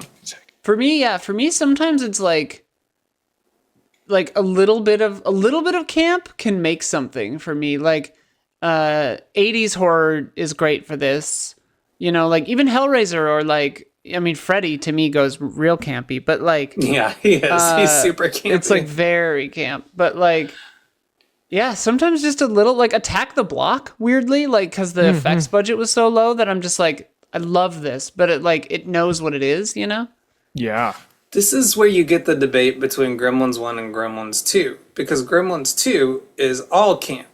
And some people love Gremlins 2 to pieces, and other people are like, whoa, I really lost the thread. Like, what's going on here? It's funny because I've been wanting to watch, because I've never seen Gremlins, and like one of my good friends, AJ Locasio, is like in the cartoon, right? As Gizmo or whatever. And I'm like, I should probably watch this. What? Shout out. Yeah, shout out. We had a long discussion on Better Than Speed with him about Gremlins 2, actually. Well, he thinks Gremlins 2 is better than Speed. I put Gremlins 1 on last night, but then I realized it's a Christmas movie. And so I'm like, okay, I'm going to watch this right after Halloween. Because then it can go anytime, but that's a fun watch after Halloween. It's like you might even enjoy it more then. Yeah. Because then I'll be getting into the Christmas spirit, you know? Like, it's a great way to make Christmas a little darker. Yeah. Just like Terrifier 3. Hell, but yeah. Zorgla also finally watched Batman Caped Crusader and thought it was pretty great revival of the animated series vibe. I'd love more episodes that dive into Gotham's politics, the mob, and Bruce's psyche. Also, the Terror Season 1 is excellent. The Terror Season 1 is excellent. Oh, I skipped we're going to put Alien vs. Predator in the best worst sequel. They're fun, I think. I mean, it's too dark. You can't see shit in the second one, but... Is the Terror the Guillermo del Toro thingy? The Terror show? I could see why you would think that. I don't think he was involved. Doesn't he have a show that he's... Strain. That's The Strain or the Cabinet of Curiosities. But the Terror is Jared... what's his name? And they're like stuck on a boat in season 1. They like get frozen into the... and then weird shit happens. You would love The Terror. Okay. Season 1 is great. Cool. I haven't watched season 2. I watched like the first couple of episodes of season 2 and I was enjoying it, but I just like fell off it. But very cool. Carl Williams just weighs in on anything else you want to talk about. How we feel about how are we feeling about Art the Clown, and I guess to the extent the Terrifier season or series being the new hot thing in horror. I, like most people, I assume, first learned of Art when Terrifier 2 hit theaters and was a success. Of course, this is also when I became aware of the hook of the movie, so to speak, mainly the excessive violence. finally saw Terrifier 2 the night Terrifier 3 premiered as a theater. I was doing a double feature. As a whole, I thought the movies were all right. I didn't look away at the kills in the movie, but I will say the bedroom kill scene in 2 was a bit much, while the shower kill scene in 3 did provide a slight chuckle. I know which one he's talking about. See, that's funny. That one was like, whatever. I mean, everybody's going to have the one that bugs them. Yeah. That one I thought was funny because Art the Clown shows another victim what happens, and he's like, look, isn't this funny? And the other person's just like horrified, like, no, that's not funny, that's terrible. He's just like, funny. Didn't I do something funny? He's very sick and twisted, Art the Clown. What kind of changed me and made me go around the corner, I still think they're horrible, tasteless movies, but what made me kind of be like, okay, I kind of get it, was I went on Reddit because I was like, oh, this scene was really, really awful. And like people were discussing like, oh, is Art the Clown anti-Semitic? Is Art the Clown like, is he like against trans people? Because of these like certain visual elements that were happening in different parts of the movies. And people were having like an open, really kind discussion and discussing why that might be this way and why they think it might not be. And they were like, oh, that's a really good point you brought up. That's something to think about. I don't really think it is, but I'm going to have to keep that in mind when I watch things in the future. And they were like bringing up like Silence of the Lambs and imagery and bad tropes that go back throughout cinema history that are, you know, like biased towards certain people and like, and just like, it was like a very productive conversation people were having. And I was like, oh, okay. Well, the fan base for this movie isn't getting all riled up to do terrible things or have terrible ideas. They're actually like having really kind, productive conversations. And so I was like, meh, fuck it. I'll watch them. I mean, it's funny because horror like, filmmakers are the most jolly. It's like a proven fact. Yeah. It's like actually proven. My first job in LA, I worked as a technical director and editor on This Week in Horror. And like the job was not good, but the show was a lot of fun. And I met a lot of like Roger Corman and like the guy who made Cube, you know, and like fucking Reanimator and Stuart Gordon, you know, I met them and like it was really, really fun. But like, yeah, horror people are all like, in my experience, like across the board, just like super nice. It's just like, yeah, it's really, I don't know. They get their boils lanced, you know? Yeah. It's such a gross analogy, but yeah. Carl, Hubert, you don't probably have to answer this if you don't want to, but how would you like to go out if confronted by Art the Clown? Oh my God, it's perfect. Hubert, you go. You watched number one. Yeah, how about he puts me on like a He's like asking a because he ride. wants to do it. Put me on a ride like at a carnival or circus, and it goes like, too fast. Yeah, it goes too fast, and I just doesn't that happen in a movie? Explode. And it's Final Destination vibes Yeah. for sure. That's Clifford. actually pretty awesome. He have you seen Clifford? Yeah, the Martin Short movie. Oh, so good. That's Clifford camp. the Big Red Dog. That's camp. That's camp. Oh, it's good. I wonder if Clifford holds up. Like I haven't seen it since I was a kid. I've watched it over and over and over again since I was a kid because it's my younger brother. It's one of his favorite movies. And I loved it. Brother's amazing as a kid. So. I also liked Nothing But Trouble as a teen. So who the hell knows? That movie's terrible. But yeah, Martin Short plays this really annoying kid. And the whole movie, even though he's like a 45-year-old yeah. man in the movie, yeah. But like the whole movie, he wants his like stepdad or whatever to take him to this theme park, dinosaur world. And so like at the end, fun. He just forces him to ride the ride like over and over. And it goes faster, over and over. It's like, did you get enough of it? Okay, if Art the Clown are gonna kill me, not particularly grisly, but maybe he could chop my arms and legs off, throw me out of a plane with a parachute that doesn't work. And then I'm trying, but I don't know. He's like, all right, if you open this parachute with your mouth, then you can survive. And I'll be trying, and then I finally get it, but then it doesn't work. And then I die. It's funny. That I remember, you thought about this. No, just now I came up with it on the fly. Yeah. If I remember correctly, too, he debuted in a movie before Terrifier. Oh, The wow. character. All Hallows Eve. I have not watched that. That's an Yeah, omnibus, All kind of Hallows like Eve, a bunch yeah. of different stories in one thing. Yeah. Creepy ass monster. Becoming a modern legend, it would seem. Do not watch these movies. This comes off as a recommendation. Do not. Honestly, I just couldn't- fucking yeah. thought the first one was a bad movie. I Yeah, do do not. It's bad. Yeah. But again, then I've heard 2 and 3 are way more professional and better. So now I guess I got to see them. I found out about it when I was at the Substance. It was me and my wife and one friend at the Substance, empty theater except for a stranger. And the stranger recommended the Terrifier movies to me. And I was like, oh, he liked the Substance. Yeah, and like maybe his taste is good in movies. And I looked it up. I was like, what is this shit? It looks really creepy. And then I watched it. I was like, oh my God, these movies are not alike at all. What made you think these were the same? Anyway. Mark Hallinan says, if I'm not going with Aliens, which is my winner all day long, then I would like to nominate Fede Alvarez's Evil Dead. Sort of a sequel, sort of a reboot. There's enough evidence to suggest it's actually a sequel, so I hope it counts. Everything counts. I liked it. Yeah, that Evil Dead is good. Worst horror sequel has got to be Train to Busan Presents Peninsula? Never even heard of that.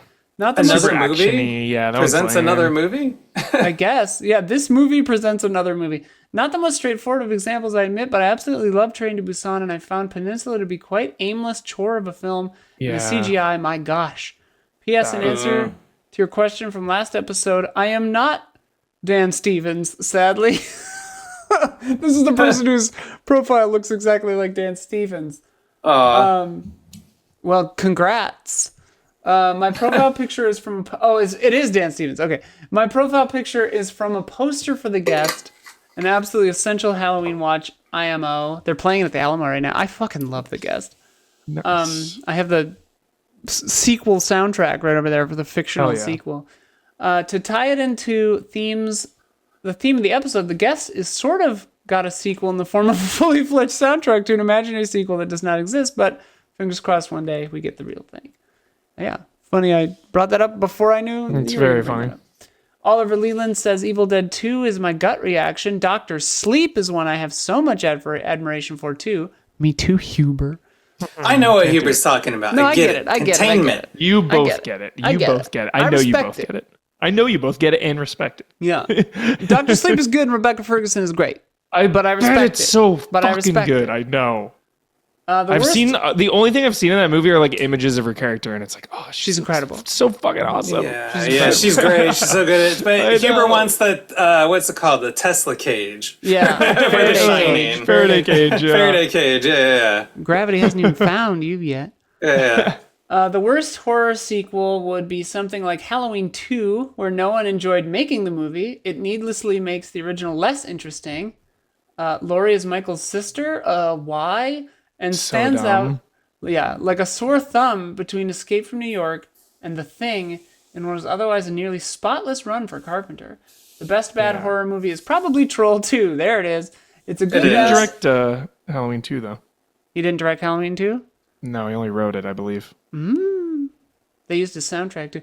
Yeah, John Carpenter famously is like, he doesn't care. Like, give him money and he'll let you make his stuff. He'll let you make sequels, remakes, whatever. It's good, bad enough. Troll 2 is good, bad enough that no one really cares enough to talk about the original Troll, which lives in its insane bad shadow. Also, I just watched The Faculty '98. Fuck yes. Enjoyable time capsule of a movie with a head-turning cast. Yeah, dude, The I've always Faculty wanted to watch rules. that. I forgot about The Faculty. Fucking love it. Yeah. It's not Wait, too you've never late. seen The I've always wanted to Faculty, see it. dude? No, I've always wanted to see it. It holds up. Hartnett, you're gonna be so pumped. It holds you're gonna up. be like, dude, Hartnett, and let's that's go. Dimension, right? Like Miramax Yeah. is like horror, Oh, like it's so offshoot. Yeah, I mean, it is Miramax, so like, fuck that. But Yeah, like, of course. But at the time, like, you know, it was like the like cool offshoot Yeah, for yeah, indie horror. Yeah, dude, yeah. The Faculty rips. Sophia, so my much. wife, learned how to wink without moving any part of her face except for the one eye because of The Faculty. Because BB Newirth just like does like a slow, really sexy one eye wink where the other one doesn't move at all. Great. That's all I need to know. Yeah. So good. It's really good. Fun. The word of the day for the faculty, Matthew, is fun. Okay. That's the word of today for the faculty. There's a new word of the day for the faculty every day. I either want to have fun when I want to watch a movie, or I want to be really depressed and think about things and become a better person. Yes. Either one of those two things. Why not both? Yeah. Smile too. Smile too, exactly. Matthew De Filippo, George Romero's Dawn of the Dead, and James Whale's Bride of Frankenstein. Hell yeah, Bride of Frankenstein. Are my two favorite horror movie sequels. Follow-ups to incredible first films are such a tall order, but both of these films take the concepts from the first film and dive even deeper. The social commentary becoming even more key to the storytelling. They also embrace humor and aren't afraid to get campy, but still provide chilling moments. Chilling. Dude, Bride of Frankenstein rips. It is. It is so good. I think it's the best sequel, actually. I find that as a very good pick. It is very solid. That's I a like really the good little than thing. Yeah. Yeah. Huh? There's other, like, all these cool touches in that movie that you're not expecting. Like that little, like, what is it? Like, I'm trying to remember the imagery. Like, and the little thing growing, like the tiny little person, right? Like in the I haven't seen it since laboratory. film school, so I don't I remember haven't the seen it in specifics. so but long. There are all these like fun Even things base that aren't Frankenstein. necessarily related to either Frankenstein or Bride of Frankenstein that are like, oh wow, I forgot this was in here. Yeah. Denver, we rewatch. Fuck. yeah, damn, I'm gonna slap that. What year did that come out?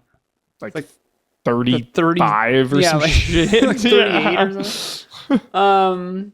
Zach Wojnar, what's your favorite horror sequel? I loved Saw 10 or X. They made it up to 10? They probably passed that. And this one was actually good, I heard. I fell off around like 5 or 6, but I actually did hear a lot that was like, whoa, 10 was actually good. Well, yeah, I've never seen any of them. Have you, either of you, you've seen I've you've seen them? Of course. one, and The first one like, is a classic. Probably the first other few sequels James Wan, dude, the first one is an The first absolute one is- classic. is great. It is a Oh, it's classic. great. Okay, cool. Yeah. I mean, I saw it in theaters when it came out, so like, who knows? But I've seen the first one like 15 times. I will back Saw forever. Saw 1 is a straight up classic. When it came Classic out, movie. there was all this stuff about like, oh, movies are now torture porn. I'm thinking Torture porn genre, in for sure. retrospect, that was maybe like a overreaction, because now if you turn on like a regular prestige drama, you may find that level of Torture violence porn, yeah. randomly. You're so right. Like, right, Yeah. right. So, but I'm thinking like, again, I want to know the key word. Is Saw 1 fun, or is it like heavy? It's gritty. It's gritty. It's gritty. And it's not overly grotesque, and it has actual, real good, chilling shit. It actually, Yeah. it's not just gore. Sometimes they're actually genuinely like, ooh, that's spooky. What the it's fuck? more about the like thought process. Yeah, of it. and there's like the Carrie true Ellis is in it. crime. There's the true crime element, detective vibe Yeah. too, which is sick. Oh, is it like 7 then? Is it kind of like in that realm? Is it in that mean, like, world? Or? It's funny because like Saw happened, and then you got Hostel and Green, Yeah. Human Yeah. Centipede. yeah, Human Centipede, and like whatever that Cannibal Green, whatever Inferno. Like you got like Saw is an actually good, interesting movie that like So good. sure, like the characters are being tortured, but like that isn't really the point of it exactly. But like Hostel and all those are just like torture porn. Yeah. So it's yeah, like 100%. the Pretenders, jumping on the bandwagon of the success, made And the then- genre what it will kind of became. Exactly. And then just classic horror movies. I mean, we were just talking about Halloween 2 for a second, where it's like, okay, how do we escalate? Michael Myers Right. has to kill 20 people. Right. The more Saw movies. How do we torture more people? How do we shock them even more? How do we That get makes crazier? sense. I Yeah. will It's say, I will say that from what I know of the kind of extended Saw universe lore, it is kind of so fucking interesting. weird. It's like kind of interesting. It's like really It weird. has a lore Bible. Oh yeah. Oh, Yeah. very complicated backstory. Zach Wojnar says 10 out of 10 premise for a movie. Medical scam targets wrong man, the world's most notorious serial killer. Love it. Tremors 2 is almost as good as the original, and Tremors 4, The Legend Begins, is shockingly good. I fucking love Tremors, man. I've only seen the first one, and it's good. Tremors 2, Two. I've seen the Tremors first 2 two. is the one I think where they have heat vision. I think, right? I've seen like the first 3, I think. Love Kind of Tremors. similar to Tremors. Have either of you? Did you see the Critters movies? Any of the Critters movies? Feel In like passing. it's timing wise in movie history, they came out around the same time. But I think Critters, I've seen Red Letter Media talk about them, but I don't know if I've Critters seen them. 1 and Critters 2 are really good. They're like Gremlins, and I feel like they were a Gremlins knockoff, but slightly edgier, slightly more violent. They have More serious. They have bounty hunters like Predator that come from outer space to That's come fucking and kill sick. the critters. Oh, yeah. And the that. bounty hunters can shapeshift and take on other people's faces, like take humans' faces. It's really cool. The critters can all team up into one big Katamari ball Whoa, and roll station. over people. And if they roll over you, they just eat your flesh and Billy leave a Zane. skeleton. Billy Zane? Billy Zane. We're Zaniacs here on in this Critters podcast. 2. Dude, we He's in we Critters have 2. got to get Billy Zane on this podcast. You think we Put can it out get there. it? Let's Yeah, watch anybody- The Phantom and then get Billy Zane on here. Any viewers, if you know Billy Zane, or if you have a friend who knows Billy Zane, Zach Wojnar, can you Put us get in us touch. Billy Zane? Yeah. I love Billy Zane. We love Billy Zane. Yeah, we do. We really do. And yeah, Twin Peaks, right? He's in Twin Peaks season Yeah. 2. Yeah, just tell him, you God, know, he's weird in that. we got, Twin Peaks tattoo because of how much we love Billy Zane. Big that was Zane the heads number over one here. Big Zane. Zane. Big BZ heads over here.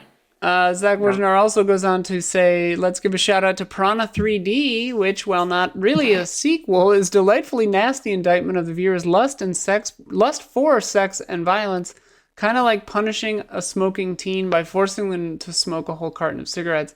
It's basically like Funny Games if Hanukkah didn't have his head so far up his own ass. He's fine, I'm just being sassy. Hanukkah. He's good. Yeah, I like Hanukkah. His head is up his ass, but he he's found some pretentious interesting as things fuck, up there. But he earns it. He's found some good stuff up there. Yeah. What's I the think worst that's why I part? like Amore so much, is because it's a pretentious movie that doesn't feel that way at all. Yeah. Amore seems so sad. God, dude. Amore. That's like one of his I haven't seen. I don't watch it either. We all know. Yeah, don't watch it. We Don't all watch know it. what happens in There's no Amore. need. Yeah, I don't think I'm going to. But I love Das Weiße Band, and I love Cachet, and I love Funny Games. I need to watch Das Boot. Yo, Das Boot tonight, dude. Seriously. That's a horror movie kind of. Started at 11 p.m. Trapped in a sub. Sorry, yeah, it is getting pretty late for you, huh, Matt? I don't care. It's reaction shots time. It's reaction shots o'clock. Okay. Unless that was a hint, Matt is getting a little. No, late. I'm just. Wrap it up, I'll Matt. try to, I'll pep it up a little here. Zach Wojnar, worst horror sequel. I'm not going to rip on Alien 3 again, although I could. So let's all take a collective dump on Jaws 3. None of the shark effects look remotely realistic. At least Jaws the Revenge has a single halfway decent jump scare when the shark bursts through the wall, something Jaws 3 can't achieve. And the terrible gimmicky 3D looks absolutely dreadful in 2D. Barf. Buzz, your girlfriend. Woof. What, which one is the one where it bites the electrical cable and that's how they kill it? Is that 3? Or 2? 2. I kind of like 2. I mean, everybody's going to be like, only Jaws 1 is the one that counts. I remember Yeah. liking Two that, is cool. that one, like the electrical cable one, although I'm scared of stuff underwater like that. But I'm not scared of the shark, I'm scared of the electrical cable. But what's the best worst horror sequel? If anyone ever wants to watch any of the Resident Evil movies, I'm there. They're fun, gory, and simply entertaining. Except the final chapter, that one blows. And the second one blows, but feel like- down there. I feel like this should be better. I feel like this Yep. should be better with They all the should be better. ingredients. The it's wild how ingredients. bad they are. Like, I The don't ingredients disagree. are there to be better. Yeah. Like, they're Even fun. the new one. They're fun. Yeah, the new one was like, it was okay. But like, if ever there was a game that you could just do the story, I know. it's Resident Evil 1. So Like, wild. it's not that long. Take out all the wandering around, do a couple of wandering puzzle kind of things, and you got that covered, and then just do the story. Like, yeah, it's nuts. It's an interesting story. Whatever.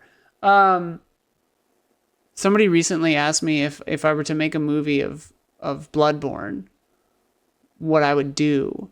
And I was thinking about it, and I was like, the temptation would be to get too in the weeds with all the lore and stuff. And so I think what you would do is just real time.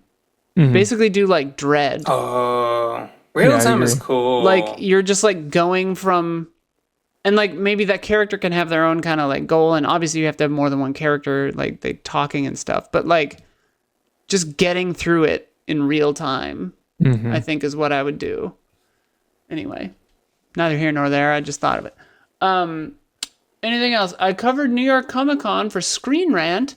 Nice. Zach Wojnar, and got to do some on-camera interviews with the cast and directors of Star Trek Lower Decks and Section 31. Oh, nice. Way to go.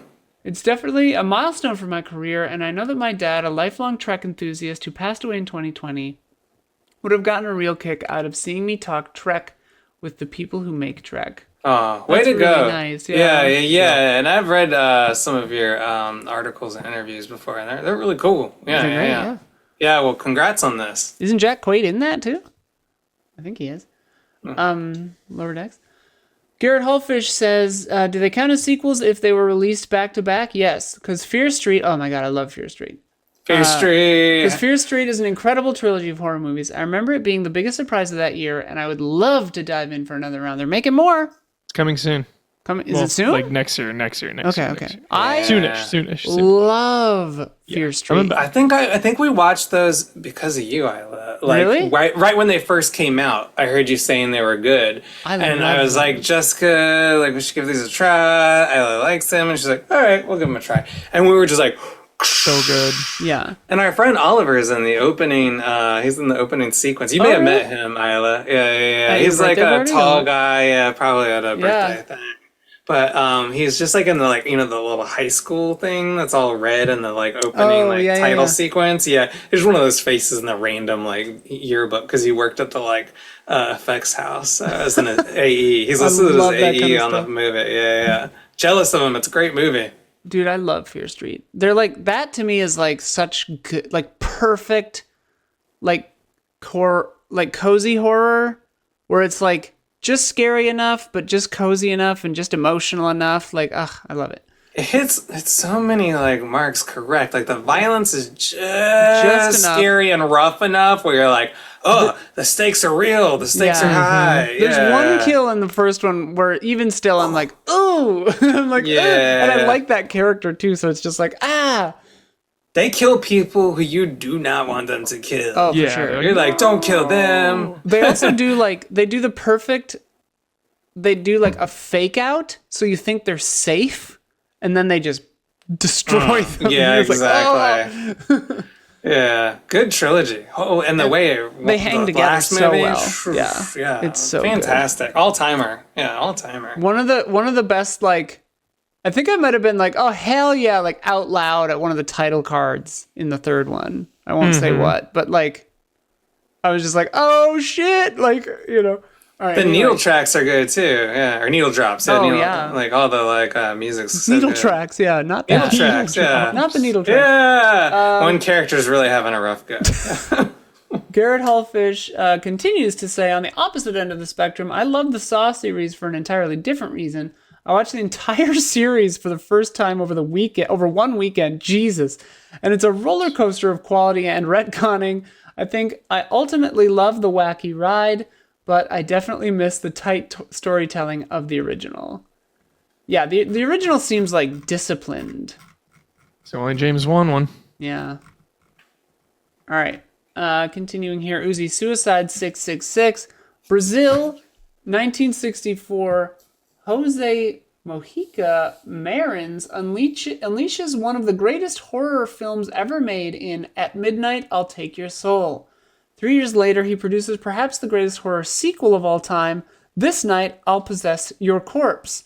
Part of the Coffin Joe trilogy. I've never heard of these. This sounds crazy.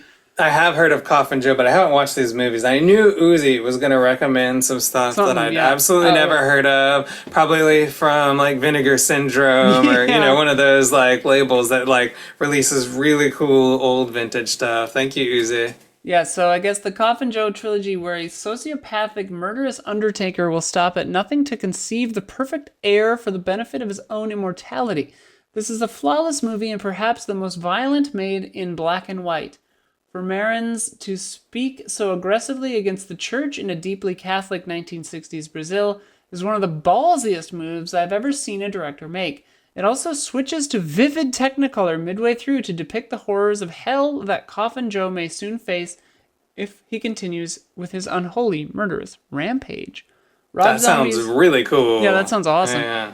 Rob Zombie's Halloween 2 is not only the worst horror sequel, but is one of the worst movies I have ever seen. And I've seen a lot. It makes you regret life, regret time, and regret Thomas Edison for ever inventing the motion picture camera. Didn't the Lumieres beat him to it? Whatever. It can beat. Sorry, yeah, Disputed? that's yeah. Anyway, Troll 2 for best worst horror sequel. Italian director filming with American actors and no one can speak each other's languages makes for the zaniest, stupidest, weirdest, best worst movie. You can piss on hospitality. I won't allow it. You can't piss on hospitality. Tokyo Slim, housekeeping note, I'm going to count prequels as sequels since though in the canonical timeline of the stories they occur before the original film, they are sequels in order of release. Sure, I think that's anything fine. counts. Anything Yeah, counts. prequels It are all sequels. What's your favorite? Sure. Yeah. I like when things are like secret sequels or like prequel sequels, where it's like you think it's one thing, but then it's another, or it starts one way and then jumps. Anyway. Like that one Cloverfield movie in space. Oh, yeah. The forgot what Cloverfield it's paradox? Yeah. Yeah.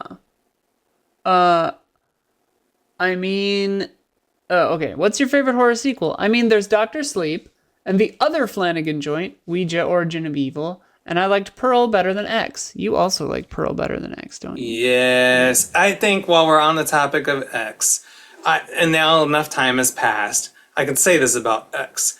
X pisses me off because it falls into this category. People are saying this word now of hagsploitation. Have you heard that term? Hagsploitation? Hagsploitation. And I'm like, oh, thank God we have a fun little word to say, where it just makes old people scary because they look old and disgusting. And that itself is supposed to be the horrific element.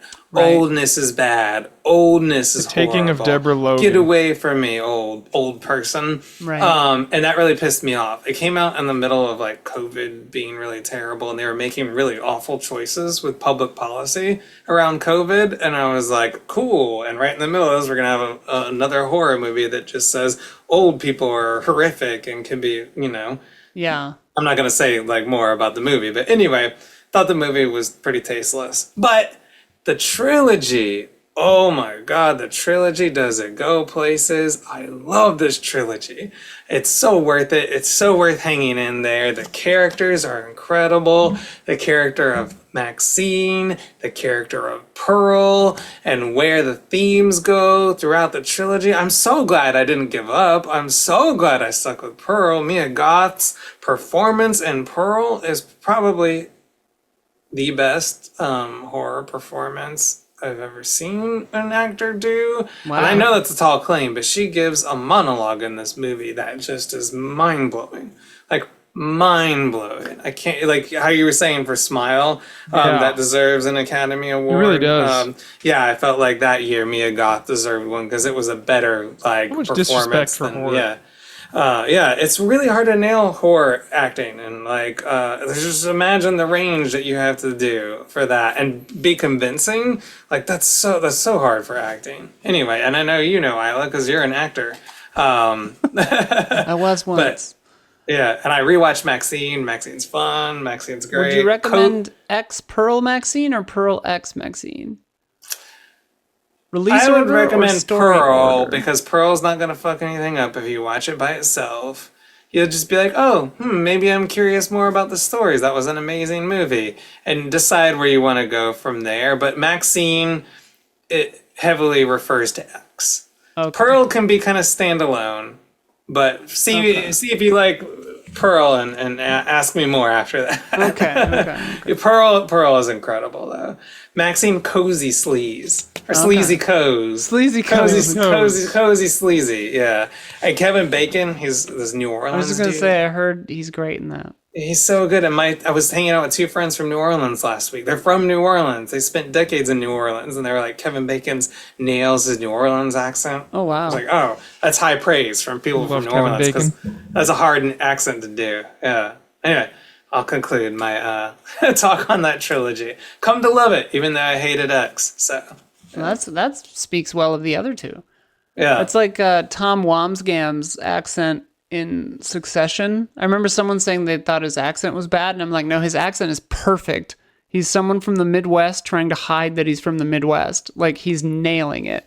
Which one is he? Tom is the Tom character. Wamsgams is the character. Disgusting brother, right? He's him and cousin Greg Shiv's husband. Yeah. I just got two new kittens and we call them the Disgusting Brothers after Tom from Succession because they're disgusting. They're just like little maniacs who get into gross things. Yeah. Tokyo Slim also says, for the second month in a row, I don't care. I love The Exorcist 2. It's okay if nobody else does, but I do, damn it. Worst horror sequel. I'm sure that I could probably think of one worse than American Psycho 2 with Mila Kunis and William Shatner. That sounds like something. Jaws 2, The Revenge might be up there too.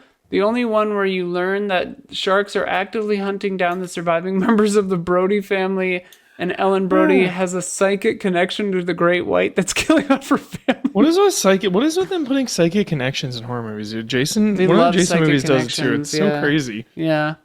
Like, where do we go from here? Let's have a psychic connection. Best worst Top 10 horror. psychic connections. Top 10 psychic connections. The Brood. Oh my god. Top 10 psychic dude, connections. that episode of the X-Files where that like quiet lady can see through the eyes of that killer sometimes. That one's great. The woman from The Haunting. You know who I'm talking about? Anyway. So funny. Best worst horror sequel is Slumber Party Massacre 2. A wild tonal swing into semi-musical slasher film about rockabilly killer with an electric drill guitar that is a dream manifestation of the main girl's PTSD from the first movie. Wow. Colt Smith says, oh yeah, the best horror sequel I think has got to be Friday the 13th 2, because we got Jason and it ups the stakes in every way. Huber disagrees. Yeah. More gore, better kills, more tense, etc. It's good. It's really good. It's gritty. Maybe not the best, but like, yeah. I love how gritty that one is. You feel the kills. It's intense. It's dark. Shout out to something really underrated with Friday the 13th is music. Just want to throw that out there. The composer does like 7 or 8 out of 10 of them, and it's really good. 2 especially has really good music. Oh, just the hockey mask is so iconic, Really like, I love the Splatterhouse guy who's so inspired clearly by Jason. Oh, yeah. Big time. Splatterhouse Wanpaku Graffiti. Yeah. Like the little chibi looking guy. Like, he's so cute. So no hockey cute, mask until number 3. Yeah, because 2's the bag? Or is 2's the bag. 2's the bag, yeah. Colt also mentions Aliens, Prey, Evil Dead Reboot, Evil Dead Rises, horror movie sequels that missed the mark. We have obvious bad sequel cash grabs from all the major franchises, but those have been talked to death, so I'm going to go with The Exorcist Believer, because big oof, that was bad. I think we could throw in some Underworld sequels in there too. So bad it's good. We've got Nightmare on Elm Street 4 because they get goddamn superpowers, baby. Okay, on part Jason in 4. space because of what? Freddy eats a pizza. Freddy's a pizza chef in part 4, and he serves like a meatballs on the pizza that are like some of this. I think it's this poor girl's like friends' heads, or maybe they're yeah. Part 4 is fun. I would recommend Part 4 if I were going to give only a couple Freddy movies just because really fun. like 3. Yeah, the 3 letters fun. Well, 3 is the best. Dream Warriors is top Freddy movie, I think. Yeah. If you only had one to watch number 3. Yeah. Duff, I have a theory about horror movies. Given enough time, and if a character can survive long enough, a horror movie will transition into an action story as the characters learn about the world and how to fight back. See Evil Dead 2, Terminator 2, Nightmare on Elm Street 3, Aliens, for example. It's a good point. I think it's necessary from a narrative standpoint as the creators realize they can't expect the audience to stay afraid as they begin to become familiar with the antagonist. That said, I think Evil Dead 2 did it best by having its protagonist snap and go from flight to fight as Ash just stopped giving a shit. Other stuff, Transformers 1 was what I've wanted from a film version of the franchise for a while. Could have been gayer. Everything could be gayer, I feel. And I hope it gets a sequel that goes more into the political angles of the franchise the comics have been swimming in for decades. Hundreds of Beavers is one of the best films of the year and free on Tubi right now. I didn't know that. Possibly one of the best adaptations of a survival video game ever. And it went under a lot of people's radars, but Batman Caped Crusader on Amazon Prime. Hell yeah, Batman. Yeah, I've heard Hundreds of Beavers is crazy. That's a great point. I think you have a great point. Like, cause yeah, you have to start fighting back. Yeah. But it's not even fighting back. It's just, I always just feel like that's the audience's interpretation. I just feel like they just want to have more violent kills. Yeah. It's just like, let's have more. How do we do more? We already did Halloween 1. The body count was like 3 or 4. Now we need 10. Now we need 20. Like, more blood, more that starts to guts. feel like action as opposed to leaving space for the horror to creep in. Exactly. Well, but they're also And like it's less about people fighting back. It's more about the killer getting more blood. Yeah. Well, there are two ways to do it, right? You either ramp up the killer, or in like these examples, you give agency to the characters and they do start. Like Aliens, she starts fighting back, and like Terminator 2, like Willie Diaz. I'm not a big horror guy, but I've gotten into the Scream movies over the last few years, and they've been really fun, especially watching how they build upon the rules set by the previous movie. Yeah, so true. The Ring 2 was laughably bad, and although people love the franchise, I really liked Saw 1, but the sequel got me so mad I never saw any of the rest. Yeah, I think I only watched 2 or 3 as well. Yeah. How are the Scream movies with Jenna Ortega? Amazing. They're all amazing. I haven't seen any of the new ones. They're top tier. Are they good? All top tier. They're so good. Oh, wow. So good. They're so good. I've been meaning to do a Scream rewatch. They're so good. Last Halloween, I went to an outdoor screening of Scream with Elise and AJ and those guys. And First one? Oh God, that sounds scary. Because wouldn't everybody be dressed in the like masks? People were dressed, yeah. That would creep me out. Yeah, just the same way like Art the Clown. I wouldn't want to be like, everyone's like. Maybe you'd get over it. Yeah. Well, because we went and looked at like the historical houses and stuff they had too. So like, because we realized it was sort of like a weird setting to watch it in. So we kind of only like. We saw it as we were walking around because they had it projecting like all over the place. Katie Garza, when I think horror sequels, one comes to mind that is so incredibly bad, and yet it has a special place in my heart, and that is the Blair Witch 2 Book of Shadows. It's entirely different to the original, barely has anything to do with the Blair Witch, and has some of the worst reviews of any movie I've ever talked about on this podcast. Be warned, it's a cheesy 2000s era horror film that likely doesn't hold up. It's terrible, and yet I recommend it. I remembered liking it kind of at the time. Like, I remember thinking when I saw it, like, on video, like, right after it came out, I remember thinking, like, yeah, this is bad, but I liked it, is one of those. My real answers are Scream 2 and Paranormal Activity 2. Came back to make an amendment. Hopefully I'm not too late. I just finished Terrifier 2. Yes, I know I'm late. And it was so much better than the first movie. Yeah, there's a leap in quality there. Yeah. And they make it for so cheap. They make these movies for like $500,000. Yeah. And it debuts and like kills the Joker at box office, which I just think is kind of funny. Yeah. I mean, that to me is like, if you can make a horror movie for cheap. Like that's so golden. Like, it's just such a good financial move. Anyway, Yeah. Super Sushi. If we're talking direct sequel, nothing beats Aliens to me. Otherwise, I think recent Scream movies have been solid to great, and I also really love Final Destination 5. Speaking of Final Destination, I rewatched the entire series last year and Same. found myself really liking every entry until I watched The Final Destination. The plot Same. and writing were thinner than ever before. You start yearning for the characters to die, but that movie couldn't even get one thing right for which the franchise is known for. Inventive Rube Goldberg-esque deaths. Horrible experience, would not recommend.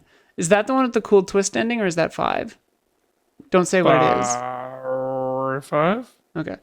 3, I think love it's 5. Prometheus despite all its flaws. I also kind of like The Blair Witch way more than The Blair Witch Project. Oh, The Blair Witch, the redo. That's Adam interesting. Wingard. I respect it. Is that the one that's like timey-wimey? Where it's like takes place adjacent to the first movie? Yeah. I've heard it's kind of interesting. Adam Wingard, one of the best. Good one. I know that name. Why am I It was blanking like on? VHS. Oh, okay. Wait, isn't that one of the guest Guests, guys? I think so. That's the guest Yep. guy. Yeah. Okay. And the Blair Witch too, I think, maybe. What's a movie monster you can see yourself beating? That's a good question. Chucky. Chucky, Beat yeah. Chucky. Hellraiser, just don't fucking touch the Chucky. box. Yeah, don't touch the box. Just don't touch the box. Like, What's I in the know box? you're probably compelled to touch the box, but like, and you know, it's kind of like a punishment thing. It's like a Silent Hill thing, kind of. But like, don't touch the fucking box. Don't touch the box. Just don't play with the I think fucking box. Hellraiser would beat me. I'm so curious about things. Yeah. Also, I feel like I could get away from Jason because he walks. Yeah. I would run. I mean, I don't And I would want to not be fall involved down. in any of these people. Freddy would beat me. I've had nightmares about Freddy would fuck Freddy, me up. and then woken up and been like, "Oh my god, that was so close." I literally had a nightmare about Freddy. Do you know how close that was to dying? He was in your nightmare. He would get me. Freaky, don't have nightmares about Freddy. 1, 2, Dangerous. Freddy's coming for you. I think the 3, 4, puppets lock from your door. Puppet Master you could probably take. Except for when they're good guys. I don't know. Jason Wojnar, what's your favorite horror sequel? Evil Dead 2, Dead by Dawn, and Army of Darkness. Absolute masterpieces. Worst is Alien 3, no competition. All right. Best worst is The Fly 2. Listen, I know it's not good, but I see its good qualities. She's wrong, everybody. She's wrong. Eject from Zoom call. Best worst is The Fly 2. Did you all even know that a sequel to the Cronenberg movie exists? Of course. I Takes did know place that, in like but a I've never fucking seen it. heavily fucking guarded facility. It's a good one. He's like it's like the son of the Fly, and they try to Whoa. weaponize him, and he fucking fights back. It's Holy sick. shit, I should watch it. It's pretty bad, but It's pretty bad. Jason Wojnar continues. Under anything else, I can't believe last month I forgot the most notable cameo, me in the Sean Penn documentary Superpower. Me being Jason Wojnar, not me. I'm reading his writing. Doing an interview or on a carpet? Or... Me and the Jason Penn or Sean Penn documentary Superpower about the months leading up to and the early days of Russia's full-scale invasion of Ukraine. I'm sorry. He was at a Doc Daughters concert in December 2021. Is that related to Daka Braka? And the film crew... Oh, and the crew was filming it. I watched it with my mom a couple of months ago, and lo and behold, I am clearly seen in a crowd shot for about 3 seconds. That's fun. Also, this week in Kyiv is the Critics' Week Film Festival. The main movie for me was Ola Sentsov's documentary Real, a single real-time uninterrupted GoPro shot from the director's helmet while serving as a Ukrainian soldier. He was in attendance along with everybody else who was in the movie who is still alive. It was an unspeakably moving event. The movie, which the director clarifies isn't so much a movie as it is a clip or a work, is fascinating as a theatrical experience as well as a stunning tribute to everybody who has served and is serving in the armed forces in Ukraine. The first 10 minutes feel like 3 hours, but when it ends, it only felt like 5 minutes had gone by since it started. God. That sounds like a very intense thing Shit to I've ever watch. heard. That is, And then just be there with people. Yeah. I've done that with like cult documentaries in LA, where you can you're watching it and then people who are in the cult talk about it. Obviously, very very different experience. People fighting for things they care about and that are very important. Not the same, but just people who've gone through intense experiences on the limit of humanity, and then just being there with them is just like such a unique, intense experience. There's something in the room, right? And they've shared such a big part of themselves with you, and you're there with them after seeing a movie. It's like something. You feel like the power of movies, not to be like overly sentimental, but you feel like this is what movies can do. Something special about the medium that other mediums really can't touch. I don't know.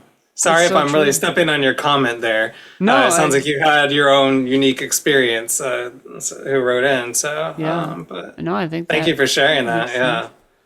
Yeah, it sounds so. God, like. I just wish all these fucking atrocities would stop. Humans are so irritating. Stop fucking killing each other. God damn. Straight up. Like, anyway. Zach Wojnar responds to his brother and says, The Fly 2 with Eric Stoltz is awesome. 10 out of 10 kills. Just pure goofy grindhouse fun, which is admittedly bizarre for a sequel to Cronenberg's take on The Fly. Yeah, for real. And that's it. We made it. Got a lot of comments this time. Thank you, everybody. Yeah. Horror, it's trendy. Horror. A lot of one squeakles. Gets the clicks. I have one quick thing I want to do, if y'all are cool with it. Very cool. A friend gave me a present, which is this Nightmare on Elm Street deck of cards. I was wondering what you had. It was very sweet. Fucking Fred. Oh, sorry, was it making noise? No, I just saw you holding something. Yeah. So it's Nightmare on Elm Street deck of cards. So I'm gonna pick like 3 at random, and y'all tell me like which one, and we'll see what we get. I really don't know what it is, so just say 1, 2, 3. 2. What do you think? 2. Okay, we're going with 2. Is that cool, Isla? Yeah, I was gonna guess the cards. Okay. Well, I'm just gonna see what it's something on the side on the edge. Let's see. What is it? Oh. It is 7 of Nightmare on Elm Spades. Street 5, The Dream Child. Okay, I think this one has like. Does this have Patricia Arquette in it? Hubert, you've been watching these recently. She's in right? 3. She's in 3. Oh, she's in 3. I haven't seen 5 in like maybe ever. There's like this is like the baby carriage, right? I forget And I 5. think it's if I've seen it, I don't remember. I think I've only watched this one once or twice. I don't remember it being particularly great, and I remember the Freddy rhyme where it's like 1, 2, Freddy's coming for you. The classic. But they run it into the ground in Dream Child. Like they really, really do. And I think there's like extra lore about Freddy and like his nefarious background. Yeah. Like what the parents did. Like the parents got together and like burned him because he was like I remember that Simpsons not an awesome episode. dude. Yeah. I think they really get into that a lot in Dream Child, if I'm remembering correctly. If corrections people want to write in, let us know. But it is a cool deck of cards. I don't know why the 7 of Diamonds is Nightmare on Elm Street 5, but What my were friend the other Gabe two? gave these to me. The other 2 were we I got was thinking a queen and a 6. Holy Freddy's shit! Dead, Queen in a 6. The Final Nightmare. That's a 6. Shout out to You Wes do Craven's not want new this to Nightmare, be 10 out of correct, 10 Ira. underrated. I was just You do guessing not- that the card would be a 6. You I do don't know not anything want to about get these you do not want to call Freddy. If you get all 3 correct, we've summoned Freddy tonight. All right, we didn't have 7, so I was already off. Okay, Hoping it's Queen and Nightmare. a 6, and well, it's good luck at least. It's the Dream Warrior, The Dream Warrior. Nightmare on Elm Street 3, the best one. So It's then we so have good. good luck. It's so good. Okay, good. Thanks for humoring me. Thank you, Gabe. for the yeah. Nightmare on Elm Street deck of cards. Those are super You sick. bust this out at a party, and people will think you're a weird nerd. My favorite horror sequel of all time is easily Halloween 2018. I think it's a modern masterpiece. 10 out of 10, no notes. I was gonna say shout out to Yeah. the Hellraiser remake, the reboot recently. I really liked it. Sick. All right. What Any other else? thoughts? Barn Burner. Also, I have a love and not love relationship with it. Chapter 2, The new one or the old one? the origin or the new. The new one. Yeah. Because number 1 is my favorite. It's so good. I have not seen the new. I only saw the new first chapter. I didn't see the new second chapter. Yeah. It's still really good, but I put the first one in the highest tier of quality. It was that second way one with is the just old good. one. Yeah, the old one was kind of like the first. Ella always chapters. talks about this, yeah. Just like it's just not the second half just isn't as good. It's just not as good. And Stephen King just doesn't always land the plane, you know? Oh, so true. So true. Yeah. Stop Very making everything rarely, a big actually. giant spider, man. Come on. All right. Anything Happy else? Halloween, everybody. Happy Halloween. Yeah, we got Yeah, him before happy Halloween. Halloween. I'm proud of us. Hope everyone has sweet nightmares and, kisses below the mistletoe. Yeah. Whatever you kiss below on Halloween. What do you kiss below? The jack-o'-lantern? The belt. Yeah. Yeah. Kiss below the belt. Or whatever you're into. Yeah. Whatever you're into. Whatever your Art the Clown desires. Yeah. If you want to join the conversation, go to patreon.com/reactionshots. Thank you to everybody. You get in on the comments and the Discord. The Discord's a lot of fun. Got a hair in my mouth. We will see you next month for shit. Have we ever done Thanksgiving movies? I'd watch Planes, Trains, and Automobiles. We have to watch Eli Roth's Thanksgiving. Yeah. Not The gonna New do that. World is fucking underrated. Also a 10 out of 10. I don't give Wow, a shit. Terrence Malick's New World? Yes. Wow. Yes. I will back that movie hard forever. I might have to think about that one. It's pretty. I don't know about all the cultural ramifications. Of course, I'd have to think about it. Yeah. It's the early 2000s, but it's still amazing. I love it. I mean, I don't know. It might be great culturally or recall politically. I seeing don't really No, don't it's know. pretty. It's as far as mainstream blockbusters go. It's pretty accurate, pretty good. I remember it With being liberties, beautiful. of course. It's Terrence Yeah, Malick, it's so it's going to be good, yeah. beautiful. Yeah. He done look Director's good. Making Extended cut. I remember Badlands. good. Badlands, yeah. Fuck yeah. So Badlands. good. That's where the True Romance You're So Cool thing comes from. Oh, really? That little song that plays throughout True Romance is from Badlands. Oh, I like A Badlands. lot of vibes. I didn't love Tree of Life, but whatever. All right. Well, we'll talk about it next month, maybe. All right. See you, everybody. Bye. Adios.